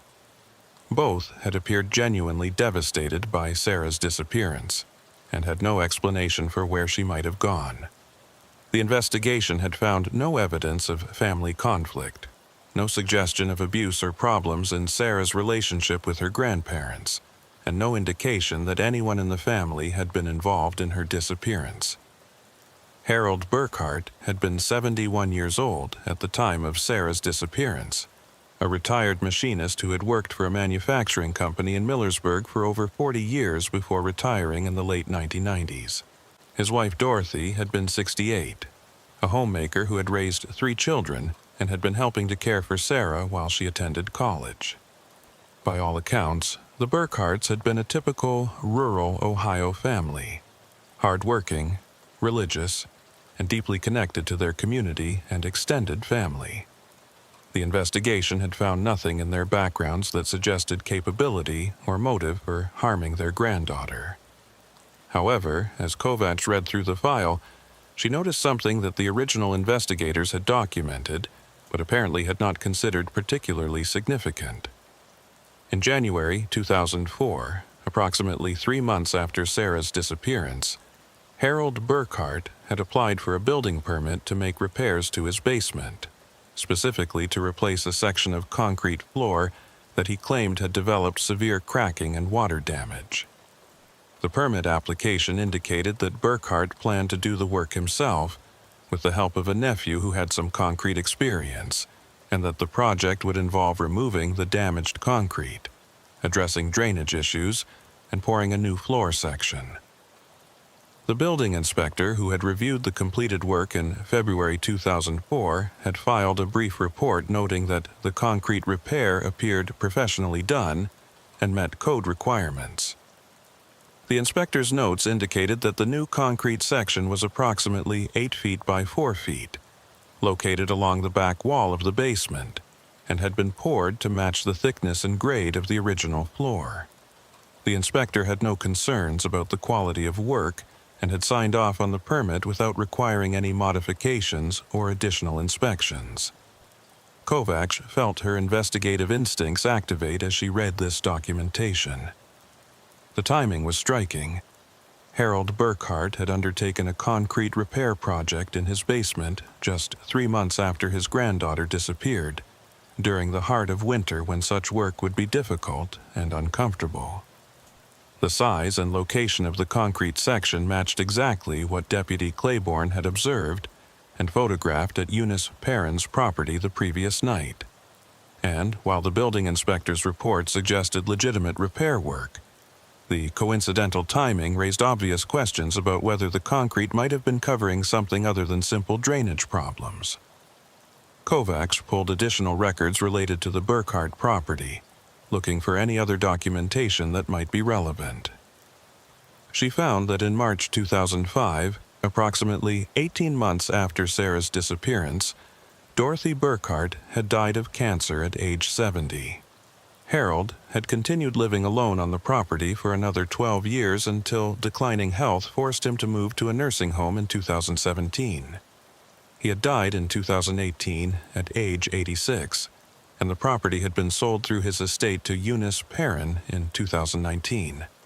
The records showed no other police calls or significant incidents at the property during Harold's occupancy, suggesting he had lived quietly and without drawing attention from law enforcement or neighbors. Kovacs contacted Deputy Claiborne, who had finished his shift hours earlier, but had asked to be notified when the detective assigned to the case was ready to proceed. Claiborne agreed to meet Kovacs at the Perrin property to walk her through what he had observed and to provide additional context that might not have been clear from his written report. Kovacs also contacted the county prosecutor's office to discuss the legal requirements for conducting a more invasive investigation of the basement, specifically whether they would need a search warrant or if Eunice Perrin's consent as the current property owner would be sufficient.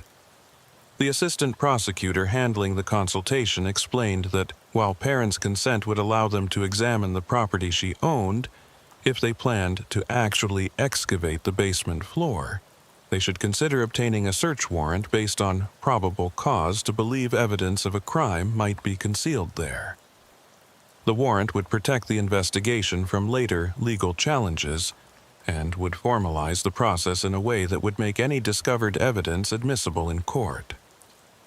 The prosecutor agreed that the combination of the unsolved disappearance, the suspicious timing of the concrete repair, and the recent reports of sounds and surveillance at the property provided sufficient probable cause to justify a warrant. Kovacs began preparing a warrant affidavit, while simultaneously arranging for the resources they would need if the warrant was approved and they decided to excavate the basement floor.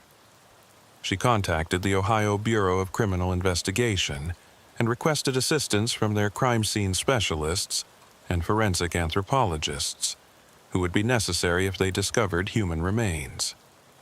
She also arranged for ground-penetrating radar equipment that could scan beneath the concrete and potentially identify anomalies without requiring immediate excavation, giving them additional confirmation before they committed to the time and expense of breaking through the floor.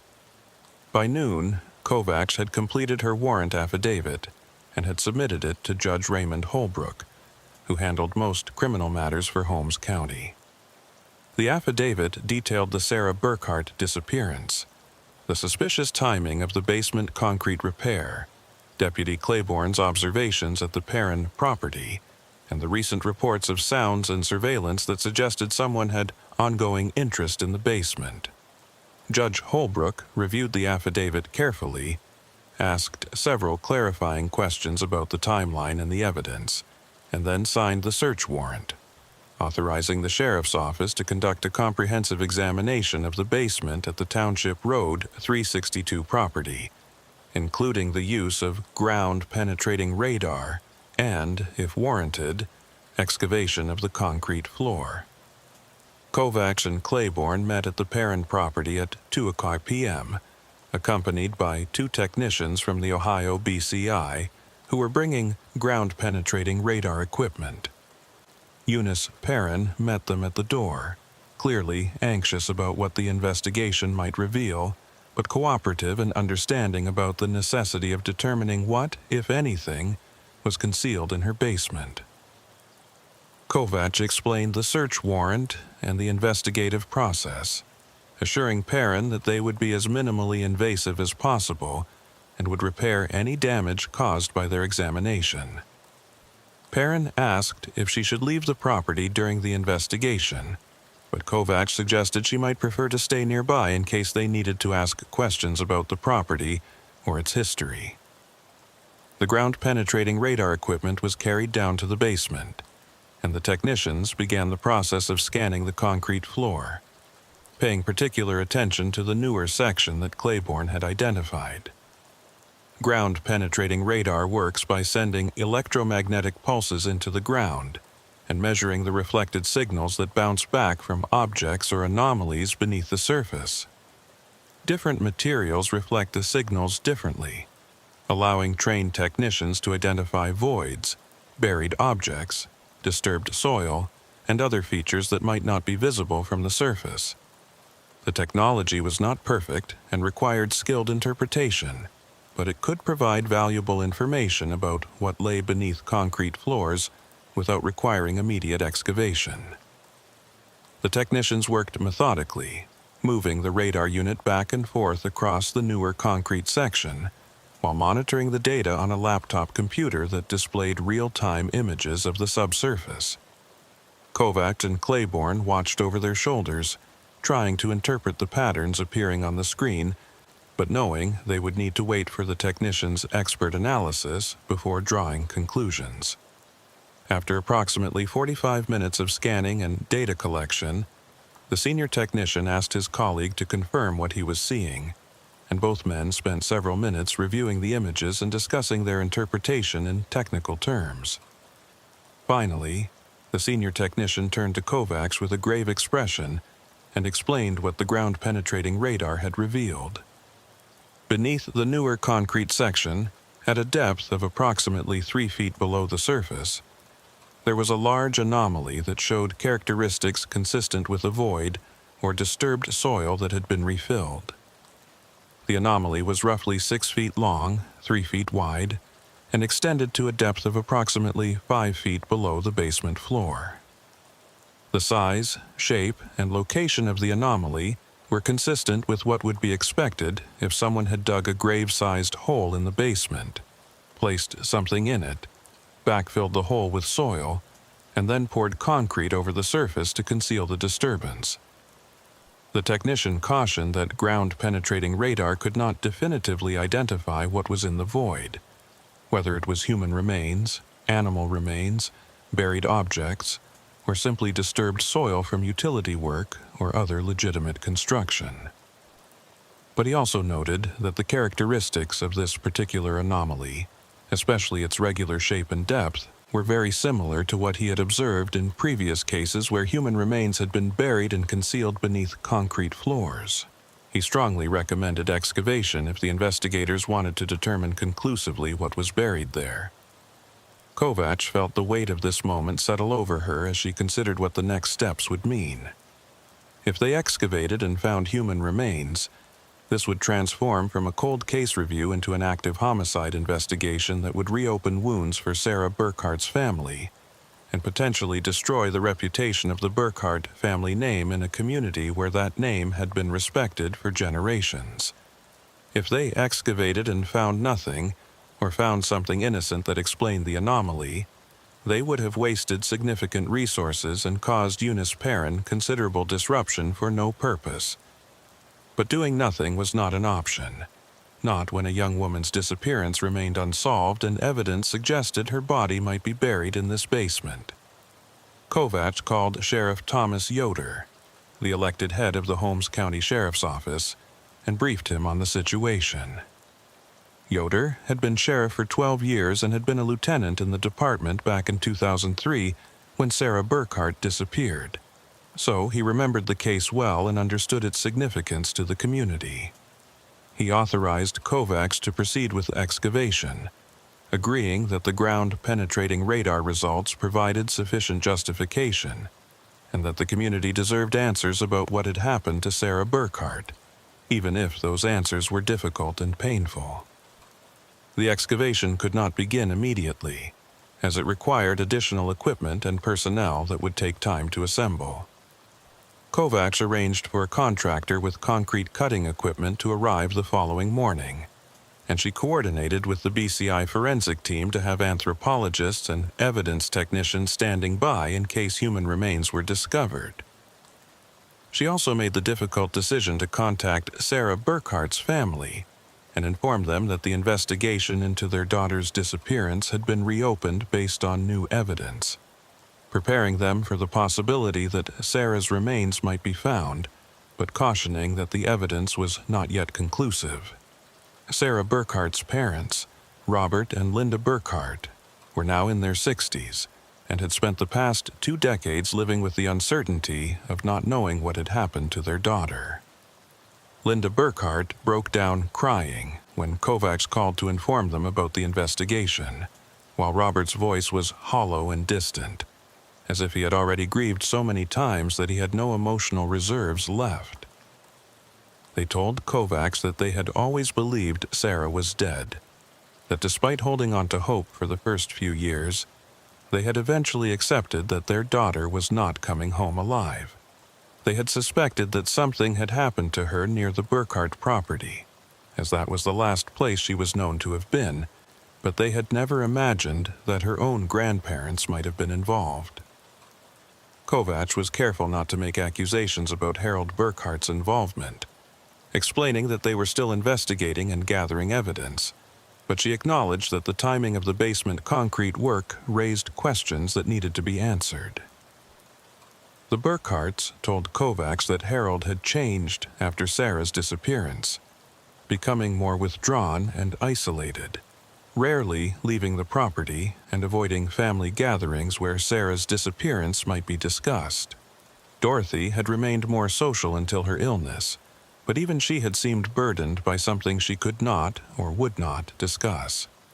Both Robert and Linda said they had occasionally wondered if their parents knew more about Sarah's disappearance than they had admitted, but they had never pursued those suspicions because the idea was too painful to contemplate. That evening, Kovacs met with the investigative team that would be handling the excavation and subsequent investigation if remains were found. The team included Sheriff Yoder, Deputy Claiborne, several other deputies and detectives, BCI forensic specialists, and forensic anthropologists from Kent State University who specialized in identifying skeletal remains, and representatives from the county prosecutor's office who would handle any criminal charges if the investigation revealed evidence of homicide. Kovacs briefed everyone on the case history, the evidence they had gathered so far, and the procedures they would follow during the excavation to ensure that any evidence was properly preserved and documented. The plan called for the excavation to begin at 8:00 a.m. the following morning.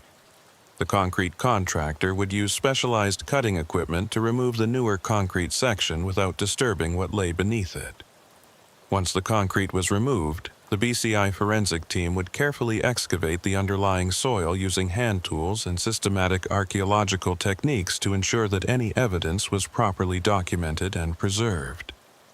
If human remains were discovered, the forensic anthropologist would oversee their careful removal and transportation to the county morgue, where a full examination would be conducted to determine identity, cause of death, and any other relevant forensic information. Kovacs spent much of the evening reviewing the original Sarah Burkhart investigation file, looking for any details or leads that might have been overlooked or not fully explored. She found several items of interest, including statements from Sarah's friends indicating that in the weeks before her disappearance, Sarah had seemed troubled about something but had not wanted to discuss what was bothering her. One friend recalled Sarah mentioning that she had discovered something at her grandparents' house that upset her, but Sarah had refused to provide details, saying only that she needed to think about what to do with the information.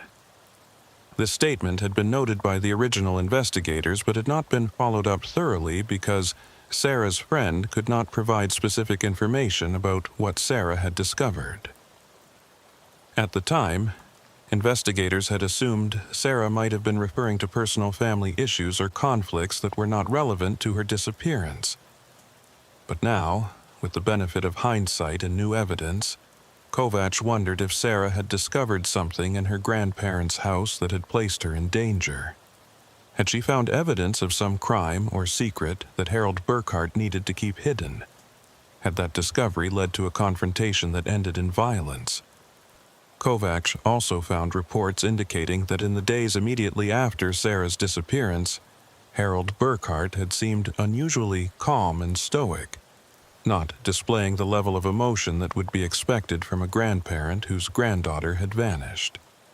Several people who had visited the Burkhart home to offer support had commented on Harold's subdued reaction, though at the time this had been attributed to his personality and his generation's tendency to internalize emotions rather than displaying them publicly.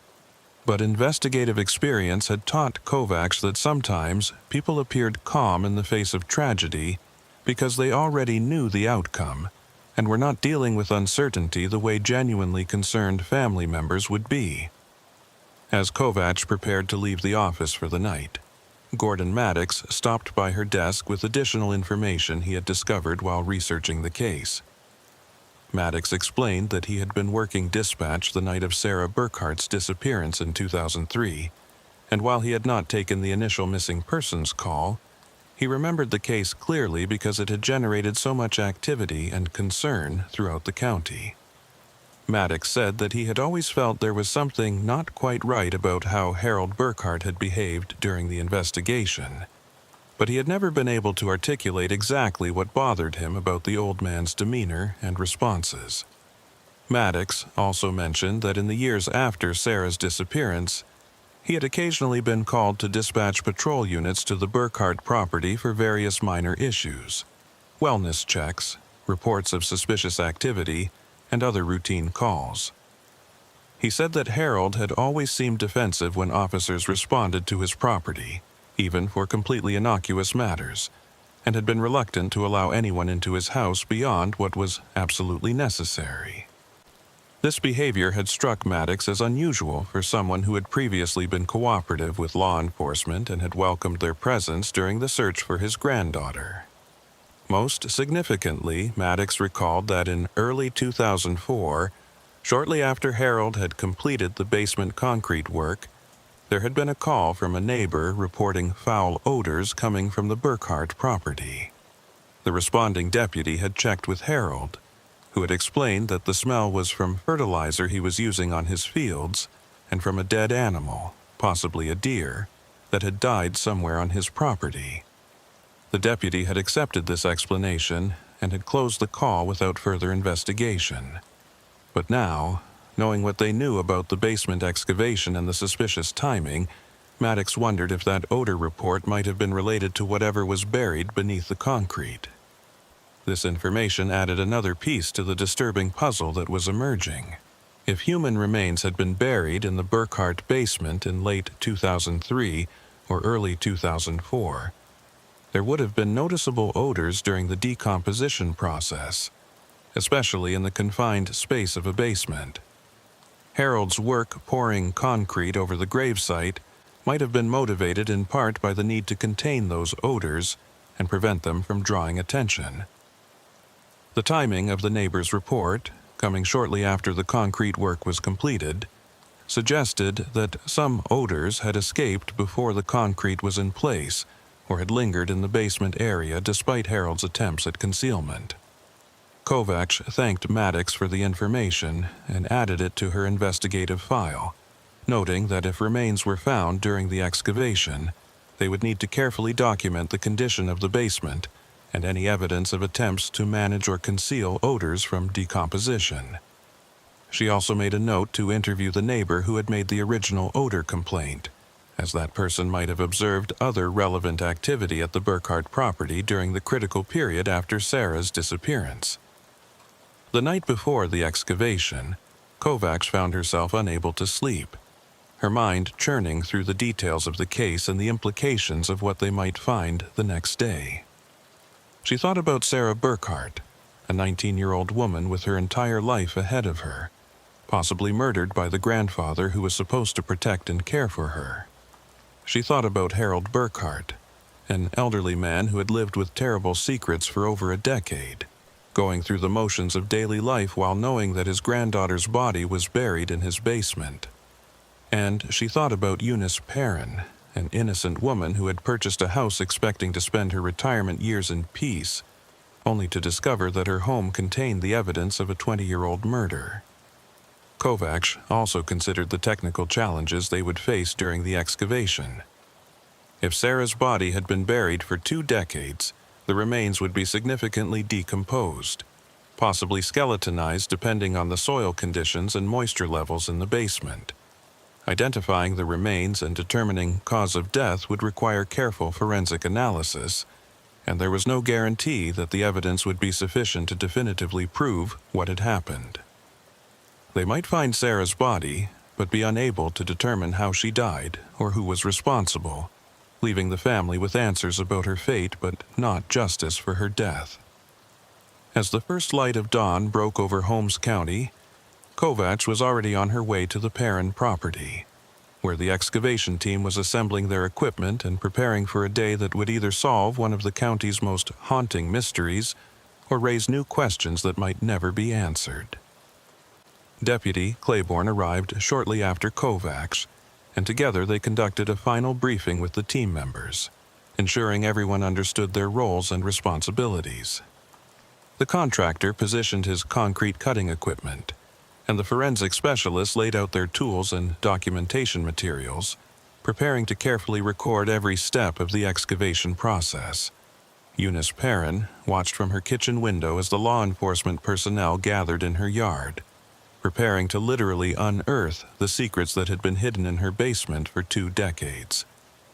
She had lived in this house for 4 years, never knowing that beneath her feet lay evidence of a crime that had devastated a family and haunted a community. Now her home would forever be associated with this terrible discovery, and she wondered if she would ever feel comfortable living here again, knowing what the house had concealed and what horrors might be revealed in the hours ahead. At precisely 8 o'clock a.m., the contractor started his equipment, and the high-pitched whine of the concrete saw filled the basement as the blade bit into the surface, beginning the process of removing the concrete that Harold Burkhart had poured over his terrible secret 21 years earlier. The excavation had begun, and there was no turning back. The concrete saw's blade carved through the newer section of basement floor with methodical precision, sending up clouds of fine dust that the forensic team's ventilation equipment worked to contain and filter.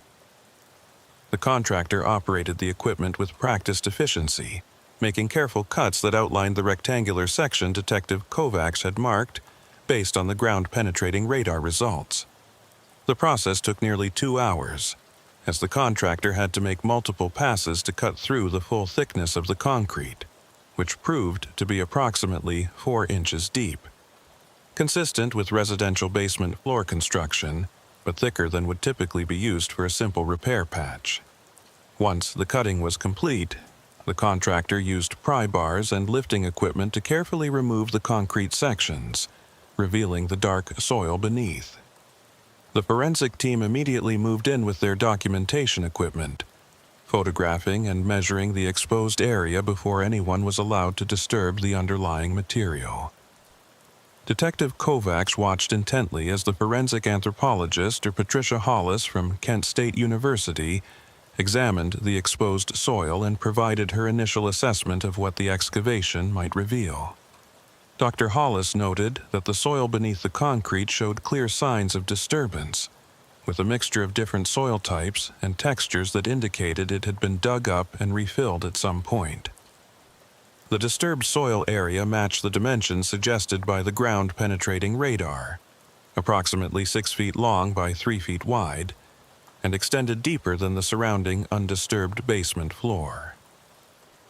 The edges of the disturbed area were relatively well defined, suggesting that whoever had dug this hole had worked carefully to contain the excavation to a specific area and to minimize obvious evidence of disturbance. The forensic team began the painstaking process of excavating the disturbed soil using hand tools, working in carefully measured levels and screening every shovelful of dirt to ensure that no evidence was missed. This was slow, meticulous work that could not be rushed, as any remains discovered would need to be carefully exposed and documented in place before being removed. Deputy Claiborne assisted by maintaining a detailed log of the excavation, recording the depth and location of every item or observation noted by the forensic team, creating a comprehensive record that would be crucial for any subsequent legal proceedings. After approximately 45 minutes of excavation, having removed about 12 inches of soil from the surface, one of the forensic technicians encountered something that caused him to stop digging and call for Dr. Hollis. Using a soft brush, he carefully cleared away soil to reveal what appeared to be fabric, a dark material that might have been clothing or a blanket, partially preserved by the soil conditions but badly degraded by 2 decades underground. Dr. Hollis examined the material carefully, noting its position and apparent extent, then authorized the technicians to continue excavating around the fabric to determine what it contained. The atmosphere in the basement grew heavy with tension as the excavation continued and more of the fabric became visible. It appeared to be a heavy blanket or tarp that had been wrapped around something, creating a bundle that extended the full length of the disturbed soil area. The technicians worked with extreme care, using brushes and small hand tools to expose the bundle without disturbing its contents or destroying fragile evidence. Photographs were taken continuously, documenting every stage of the excavation and creating a visual record of how the burial site had been constructed and concealed. Detective Kovacs found herself holding her breath as Dr. Hollis finally determined that the bundle contained what appeared to be human skeletal remains.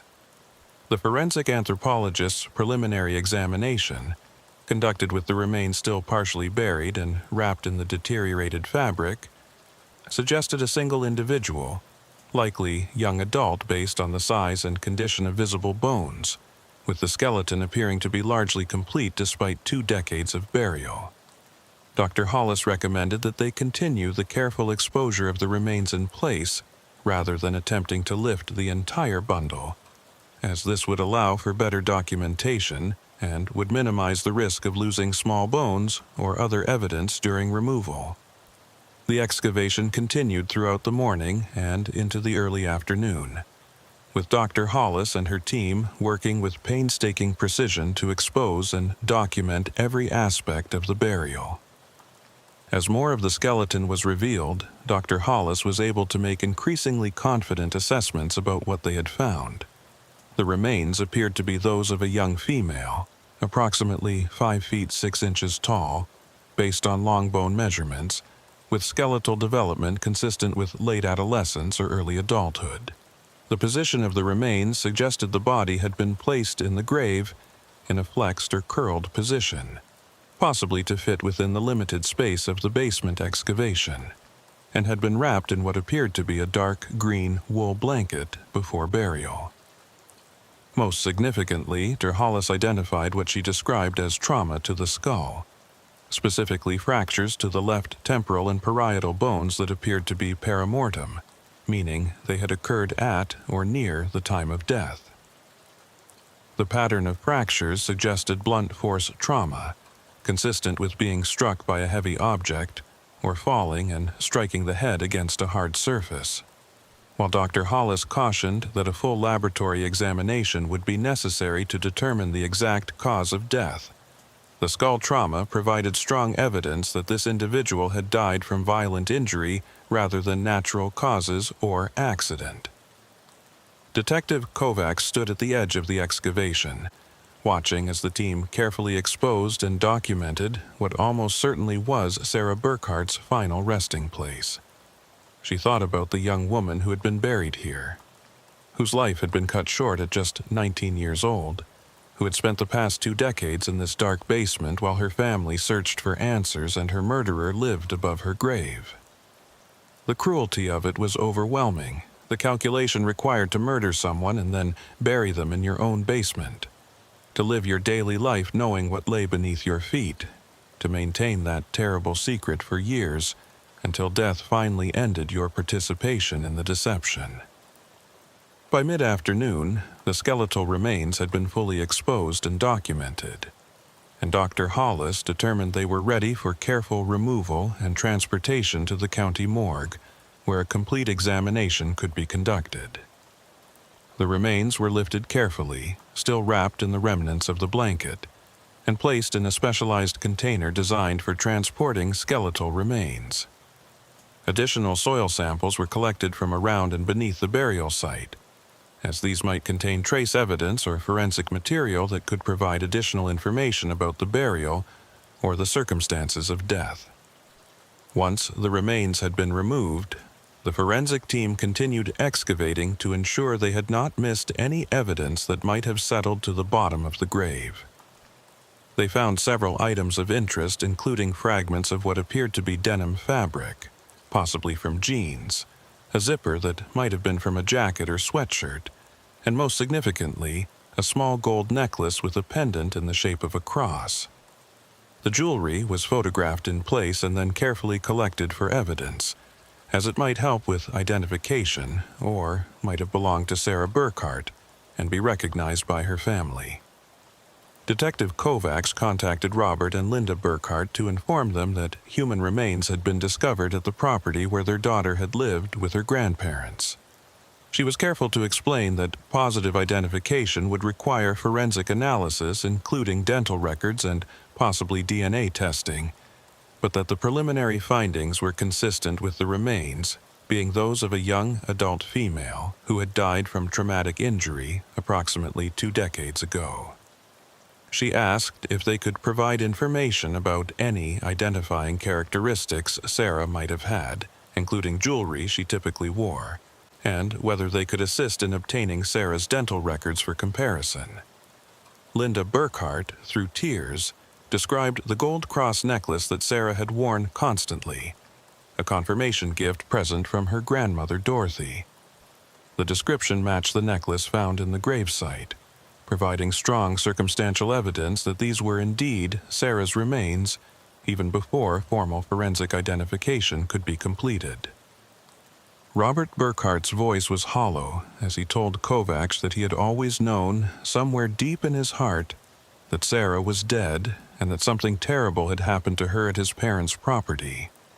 But knowing and having it confirmed were 2 different things, and now he had to face the reality that his own father had almost certainly killed his daughter, and had hidden her body in such a calculating, cruel manner.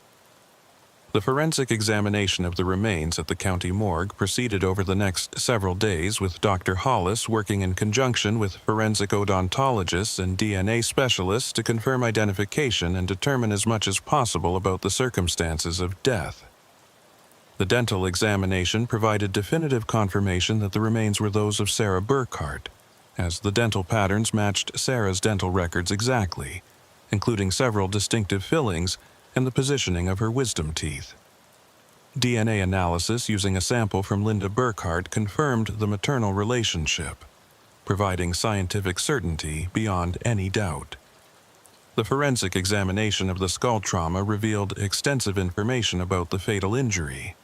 Sarah had been struck multiple times on the left side of her head with a heavy object, possibly a hammer or similar tool, causing fractures that would have resulted in rapid loss of consciousness and death within minutes. The pattern of injuries suggested that Sarah had been facing away from her attacker when the first blow landed, and that subsequent blows had been struck while she was falling or already on the ground. The nature of the injuries indicated that this was not a case of accidental death or heat-of-the-moment violence, but rather a sustained assault that demonstrated clear intent to kill. Dr. Hollis's report also noted that there was no evidence of other significant trauma to the skeleton, no defensive injuries to the hands or arms that would suggest Sarah had fought with her attacker, and no healing fractures or old injuries that might indicate a history of abuse. The findings suggested that Sarah had been attacked suddenly, possibly from behind, and had not had the opportunity to defend herself before losing consciousness. The attack appeared to have occurred indoors, as there was no evidence of the kind of environmental damage to bones that might occur if a body had been exposed to the elements before burial. With the identification confirmed and cause of death established, Detective Kovacs turned her attention to building a case against Harold Burkhart, despite the fact that he had been dead for 6 years and could never face criminal prosecution. The investigation was no longer about bringing someone to trial, but about establishing the truth of what had happened to Sarah Burkhart, providing her family with answers, and ensuring that the historical record accurately reflected Harold Burkhart's responsibility for his granddaughter's death. Kovacs believed that the community and Sarah's family deserved a complete accounting of the crime, even if the perpetrator had escaped earthly justice by dying before his crimes were discovered. Kovacs began reconstructing the timeline of Sarah's death and burial based on the physical evidence and historical records. Sarah had disappeared on October 23, 2003, last seen leaving the Kent State Regional Campus in mid-afternoon. She had been living with her grandparents and driving back to their property after classes, a routine she followed several days per week. The original investigation had established that Sarah's car had been found in the campus parking lot, suggesting she had never left the campus, but Kovacs now believed this had been misdirection, possibly with the car being moved to the campus after Sarah's death to create a false trail and divert suspicion from the Burkhart property. Kovacs theorized that Sarah had driven home from campus as usual on October 23rd, had arrived at her grandparents' house in the late afternoon, and had been killed shortly thereafter in a confrontation with Harold Burkhart. The motive remained unclear, but Kovacs believed it might be related to whatever Sarah had discovered that had troubled her in the weeks before her death. The friend's statement about Sarah finding something upsetting at her grandparents' house suggested that Sarah might have confronted Harold about whatever she had discovered, and that confrontation had escalated to violence. The investigation into Harold Burkhart's background revealed information that had not been fully explored during the original missing persons investigation. In the 1970s and early 1980s, Harold had been investigated twice on suspicion of domestic violence against his wife Dorothy, though no charges had been filed in either case because Dorothy had declined to cooperate with prosecutors. The incidents had been documented in old police reports that predated computerized records, and they had not been readily accessible to investigators in 2003 when Sarah disappeared.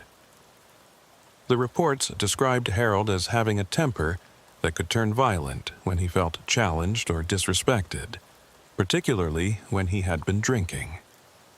Additionally, Kovacs discovered that Harold Burkhart had been fired from his machining job in '98, 2 years before his official retirement, due to conflicts with supervisors and coworkers. The termination documents described him as becoming increasingly difficult and confrontational in his final years of employment, with several incidents of verbal aggression toward colleagues and at least one physical altercation that had resulted in a suspension. These discoveries painted a picture of a man with a capacity for violence and a need to maintain control, characteristics that were consistent with someone who might kill a family member during a confrontation and then methodically conceal the crime. Kovacs also investigated the logistics of how Harold had managed to conceal Sarah's death and dispose of her body without arousing immediate suspicion. The timeline suggested that Harold had killed Sarah in the late afternoon or evening of October 23rd, then had kept her body concealed somewhere on the property, possibly in the basement or in one of the outbuildings, while he formulated a plan for permanent disposal. He had reported Sarah missing the following day, October 24th, claiming she had not returned home from campus the previous evening. This had given him approximately 18 hours to clean up any evidence of violence in the house and to prepare his story before law enforcement became involved. The concrete work in the basement had been done approximately 3 months later, in January 2004, during the coldest part of winter when the ground outside would have been frozen and difficult to excavate. Kovacs believed that Harold had initially buried Sarah's body in a shallow grave somewhere else on the property, possibly planning to move it to a more permanent location when weather permitted. But when Sarah's car was found at the campus, and the investigation focused on that area rather than the Burkhart property, Harold had apparently decided that the safest plan was to move the body into his own basement, where he could maintain complete control over access and where he could conceal the grave with concrete. The brutally cold logic of this plan was chilling in its effectiveness. By burying Sarah in his basement, Harold had ensured that her body would only be discovered if someone specifically excavated that location, which would only happen if investigators had specific evidence pointing to the basement as a burial site. He had obtained a legitimate building permit for the concrete work, creating official documentation that made the repair appear routine and innocent. And he had lived above his granddaughter's grave for over a decade, maintaining the secret until his death, secure in the knowledge that as long as he controlled access to the property, Sarah's body would never be found. Gordon Maddox's information about the odor complaints in early 2004 took on new significance in light of these findings. Kovacs believed that Harold had moved Sarah's body into the basement sometime in late December 2003 or early January 2004, possibly during the Christmas period when neighbors would be less likely to notice unusual activity. The body would have been partially decomposed by that point, having been buried elsewhere for approximately 2 months, and the process of digging it up and moving it would have released significant odors. Harold's hasty work to pour concrete over the grave had been motivated by the need to contain those odors before they attracted attention from neighbors or prompted additional investigation. The investigation also revealed that Harold had made several suspicious purchases in late 2003 and early 2004 that were consistent with planning and executing a concealed burial. He had bought lime and other materials typically used for managing decomposition odors, heavy plastic sheeting that might have been used to wrap the body during transportation, and specialized concrete mixing equipment that would allow him to pour the basement floor without hiring contractors who might observe or remember the work. These purchases had been made with cash at different stores to avoid creating a traceable pattern, but Kovacs found receipts and witness statements that documented Harold's unusual buying behavior during this period.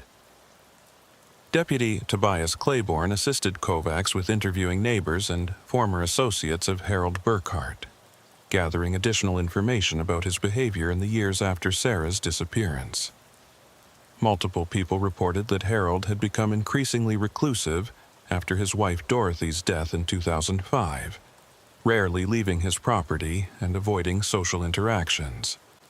Several neighbors mentioned that Harold had been obsessively protective of his property, confronting anyone who came too close to his house and refusing to allow even family members to enter without supervision. One neighbor recalled an incident where Harold had become furious when some children accidentally threw a ball into his yard and had come to retrieve it, screaming at them to stay away from his property and threatening to call police if they ever returned. This territorial behavior, while not proof of murder, was consistent with someone guarding a terrible secret and fearing discovery. Harold's increasing isolation and paranoia in his final years suggested a man living with profound guilt and constant anxiety about being exposed. When his health deteriorated and he was forced to move to a nursing home in 2017, he had insisted on hiring a property management company to maintain the house rather than allowing family members to care for it, apparently concerned that family members might discover evidence he had missed or might question the basement concrete work. The investigation also examined Dorothy Burkhart's potential knowledge of or involvement in Sarah's death and burial. The evidence suggested that Dorothy had probably known or strongly suspected that Harold had killed Sarah, but had either actively assisted in the cover-up or had remained silent out of fear or misplaced loyalty. Friends recalled that Dorothy had been deeply affected by Sarah's disappearance, becoming depressed and withdrawn, but that she had never wavered in supporting Harold's account of events. Some friends had sensed that Dorothy was keeping secrets, that she knew more than she was saying, but she had died without ever revealing what she knew. Detective Kovacs found this aspect of the case particularly troubling, the possibility that Dorothy Burkhart had chosen to protect her husband rather than seeking justice for her granddaughter. But Kovacs also recognized that Dorothy might have been a victim herself, possibly abused or intimidated by Harold into silence, living with terrible knowledge and unable to act on it. The records of past domestic violence investigations suggested that Dorothy had experienced Harold's violence firsthand and might have been afraid of what he would do if she revealed his crime. The truth about Dorothy's knowledge and involvement would never be fully known, as she had taken her secrets to the grave. With the forensic examination complete and the investigative findings documented, Kovacs prepared a comprehensive report on the Sarah Burkhart homicide for presentation to the Holmes County prosecutor and to Sarah's family. The report concluded that Sarah Burkhart had been murdered by her grandfather, Harold Burkhart, on or about October 23, 2003, that her body had been concealed on the property and later buried in the basement beneath concrete flooring, and that Harold had maintained this deception until his death in 2018. While Harold could never face criminal prosecution, the report would formally close the case and provide official acknowledgement of what had happened to Sarah. The public release of the investigation findings generated significant media attention and community reaction throughout Holmes County and beyond. Many people who had known the Burkhart family expressed shock and disbelief that Harold could have committed such a crime, while others said they had always sensed something wrong about how he behaved after Sarah's disappearance. The case sparked conversations about domestic violence, family secrets, and the ways that seemingly ordinary people could conceal terrible crimes for decades. Several community members came forward with their own stories of Harold's temper and controlling behavior, pieces of a pattern that had been visible in retrospect but had not been recognized as warning signs at the time. For Robert and Linda Burkhart, the confirmation that their daughter had been murdered by Robert's own father was devastating in ways that went beyond the grief of losing Sarah. The betrayal was almost incomprehensible. The realization that the man who had raised Robert, who had appeared to be a devoted grandfather to Sarah, had killed her and had allowed his own son to suffer for 2 decades, not knowing what had happened.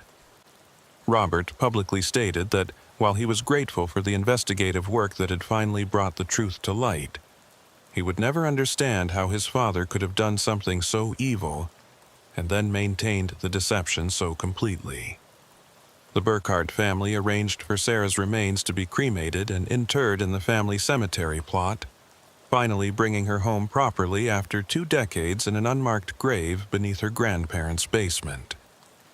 A memorial service was held in Millersburg, attended by hundreds of people including former classmates, teachers, and community members who remembered Sarah and had followed her case over the years. Detective Kovacs and Deputy Claiborne attended the service, and Linda Burkhart sought them out afterward to thank them for their work in finally giving Sarah justice and allowing the family to properly grieve and honor her memory. Eunice Perrin faced difficult decisions about whether to continue living in a house that had been the site of such terrible secrets. She ultimately decided to sell the property, unable to feel comfortable living above the space where Sarah had been buried for so many years.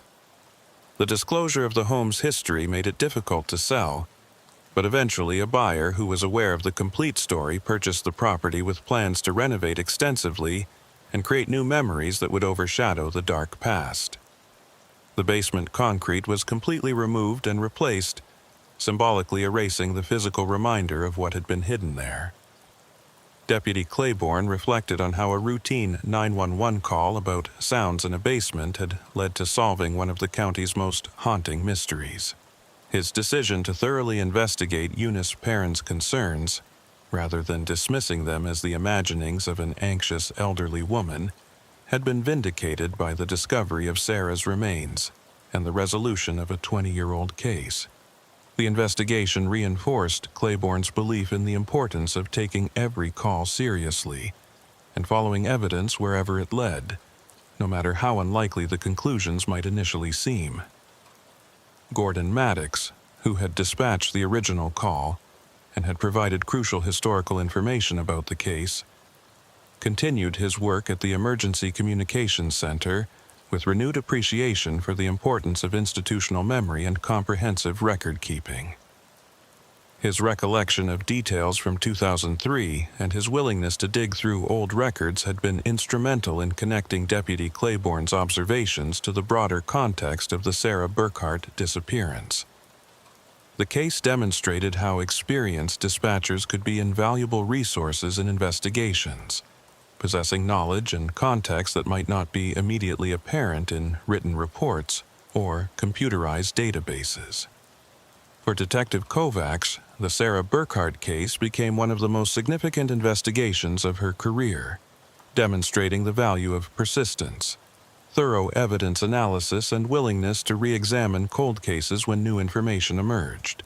She frequently used the case in training presentations, emphasizing how modern investigative techniques like ground-penetrating radar could be combined with traditional detective work to solve historical crimes.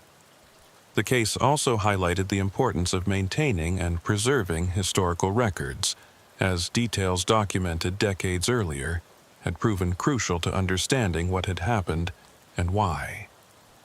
The months following the discovery of Sarah Burkhart's remains brought profound changes to Holmes County and to everyone whose lives had been touched by the investigation. Detective Maria Kovacs found herself increasingly focused on cold cases, recognizing that the Sarah Burkhart investigation had demonstrated how modern forensic techniques and persistent detective work could bring resolution to families who had spent years or decades without answers. She established a cold case review unit within the Holmes County Sheriff's Office, dedicating resources specifically to re-examining unsolved disappearances and suspicious deaths that had occurred in the county over the past several decades. Deputy Tobias Claiborne continued working patrol in rural Holmes County, but the Sarah Burkhart case had fundamentally changed how he approached his duties. He paid closer attention to calls involving elderly residents, isolated properties, and reports of suspicious activity that might seem minor on the surface, but could indicate more serious problems.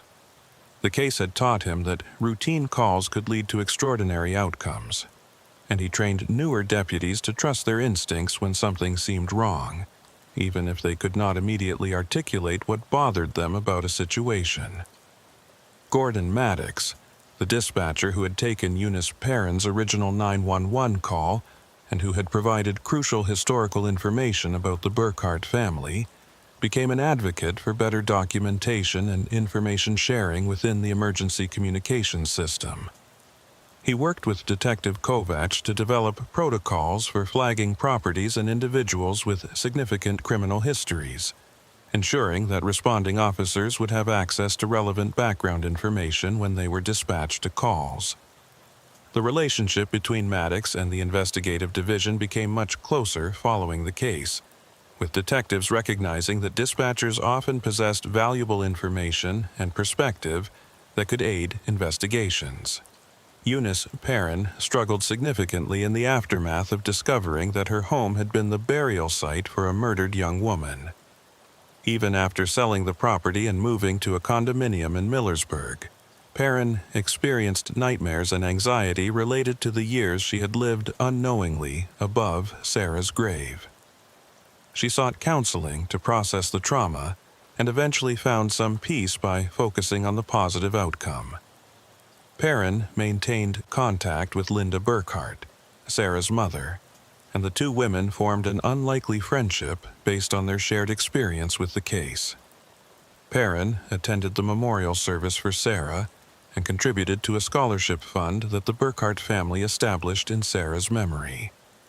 The community response to the Sarah Burkhart case was complex and multifaceted. Many residents of Holmes County had known the Burkhart family for generations and struggled to reconcile their memories of Harold as a neighbor or acquaintance with the reality of what he had done to his granddaughter. The case sparked difficult conversations about how seemingly ordinary people could conceal monstrous behaviors and about the warning signs that communities often missed or dismissed.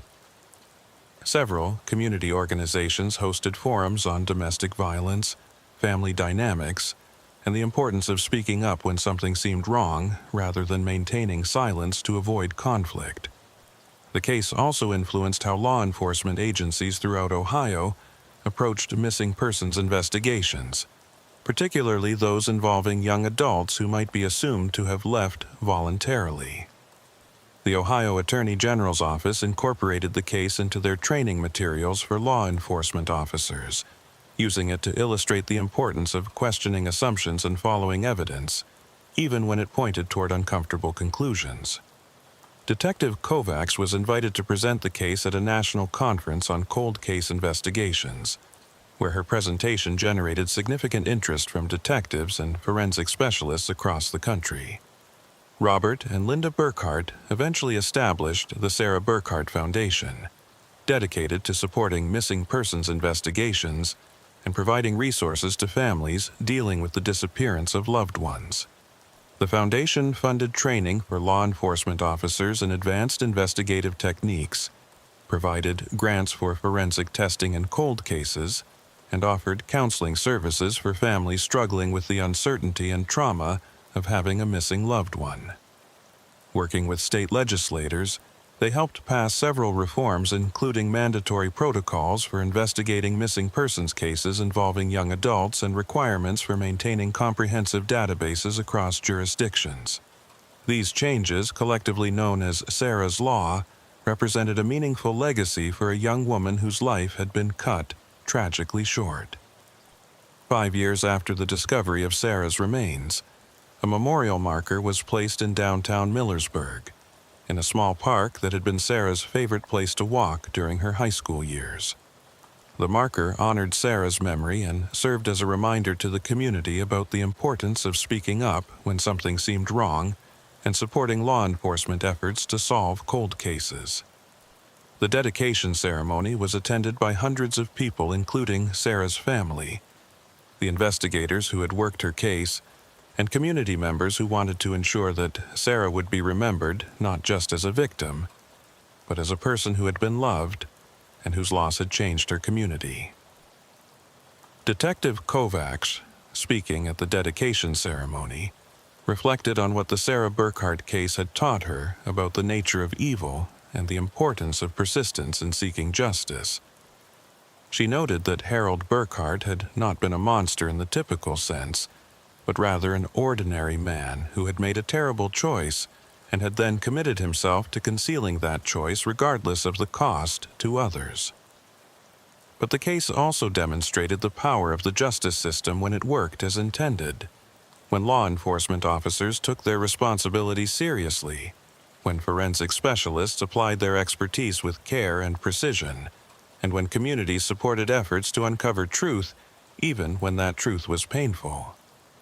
Sergeant Claiborne, now promoted and supervising a team of rural patrol deputies, continued to drive past the former Burkhart property on Township Road 362 during his shifts. The property had been extensively renovated by its new owners, and there were no obvious reminders of the terrible secrets it had once held. But Claiborne never forgot that cold November night when he had responded to Eunice Perrin's call about sounds in her basement. Never forgot the moment when he had first noticed the newer concrete section and had felt his instincts telling him that something was wrong. That moment had set in motion a chain of events that brought justice for Sarah Burkhart and closure for her family. Gordon Maddox, approaching retirement after more than 30 years in emergency communications, often reflected on the role that seemingly minor details and careful documentation had played in solving Sarah's case.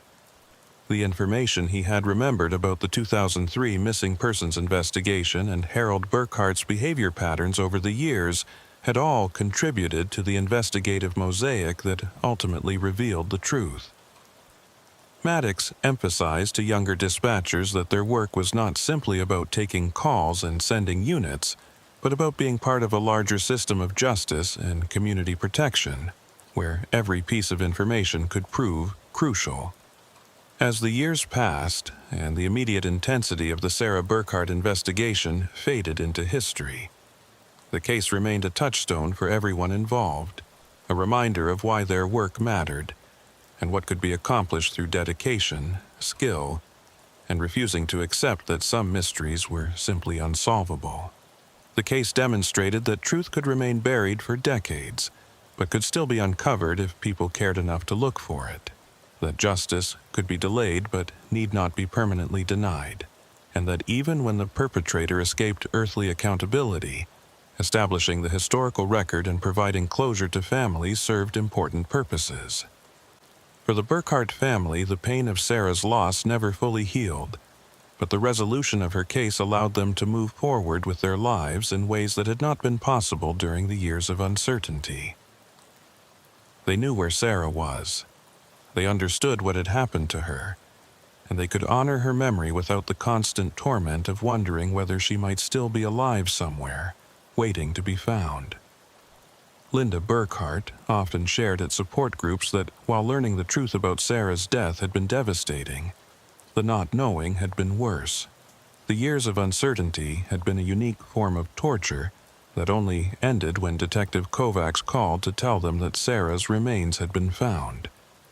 10 years after Eunice Perrin's 911 call about sounds in her basement, the Sarah Burkhart case had become part of the institutional memory of the Holmes County Sheriff's Office, a story that was passed down to new generations of deputies and investigators as an example of exemplary police work and community service. The message was clear. Justice might be delayed, but it should never be abandoned, and every victim deserved the best efforts of law enforcement regardless of how much time had passed or how cold the trail had become. The Holmes County community gradually absorbed the lessons of the Sarah Burkhart case, recognizing that appearances could be deceiving, that respectability and family connections did not preclude criminal behavior, and that speaking up when something seemed wrong was a civic duty that could save lives or bring justice to victims. The property on Township Road 362 eventually lost its association with tragedy as new owners created new memories, and the physical structure was substantially renovated. But those who had been involved in the investigation never forgot what that property had represented, the secrets it had held, and the justice that had finally emerged from its dark basement. The November rains continued to fall each year across Holmes County, washing across the farmland and forests, soaking into the ground where countless secrets lay buried beneath the peaceful rural landscape. But Sarah Burkhart's secret had been unearthed, her story had been told, and her memory had been honored. The investigation that began with a single 911 call about suspicious sounds had brought light into darkness, had given a family the closure they desperately needed, and had demonstrated that justice, while sometimes delayed, could ultimately prevail when good people refused to give up on finding the truth.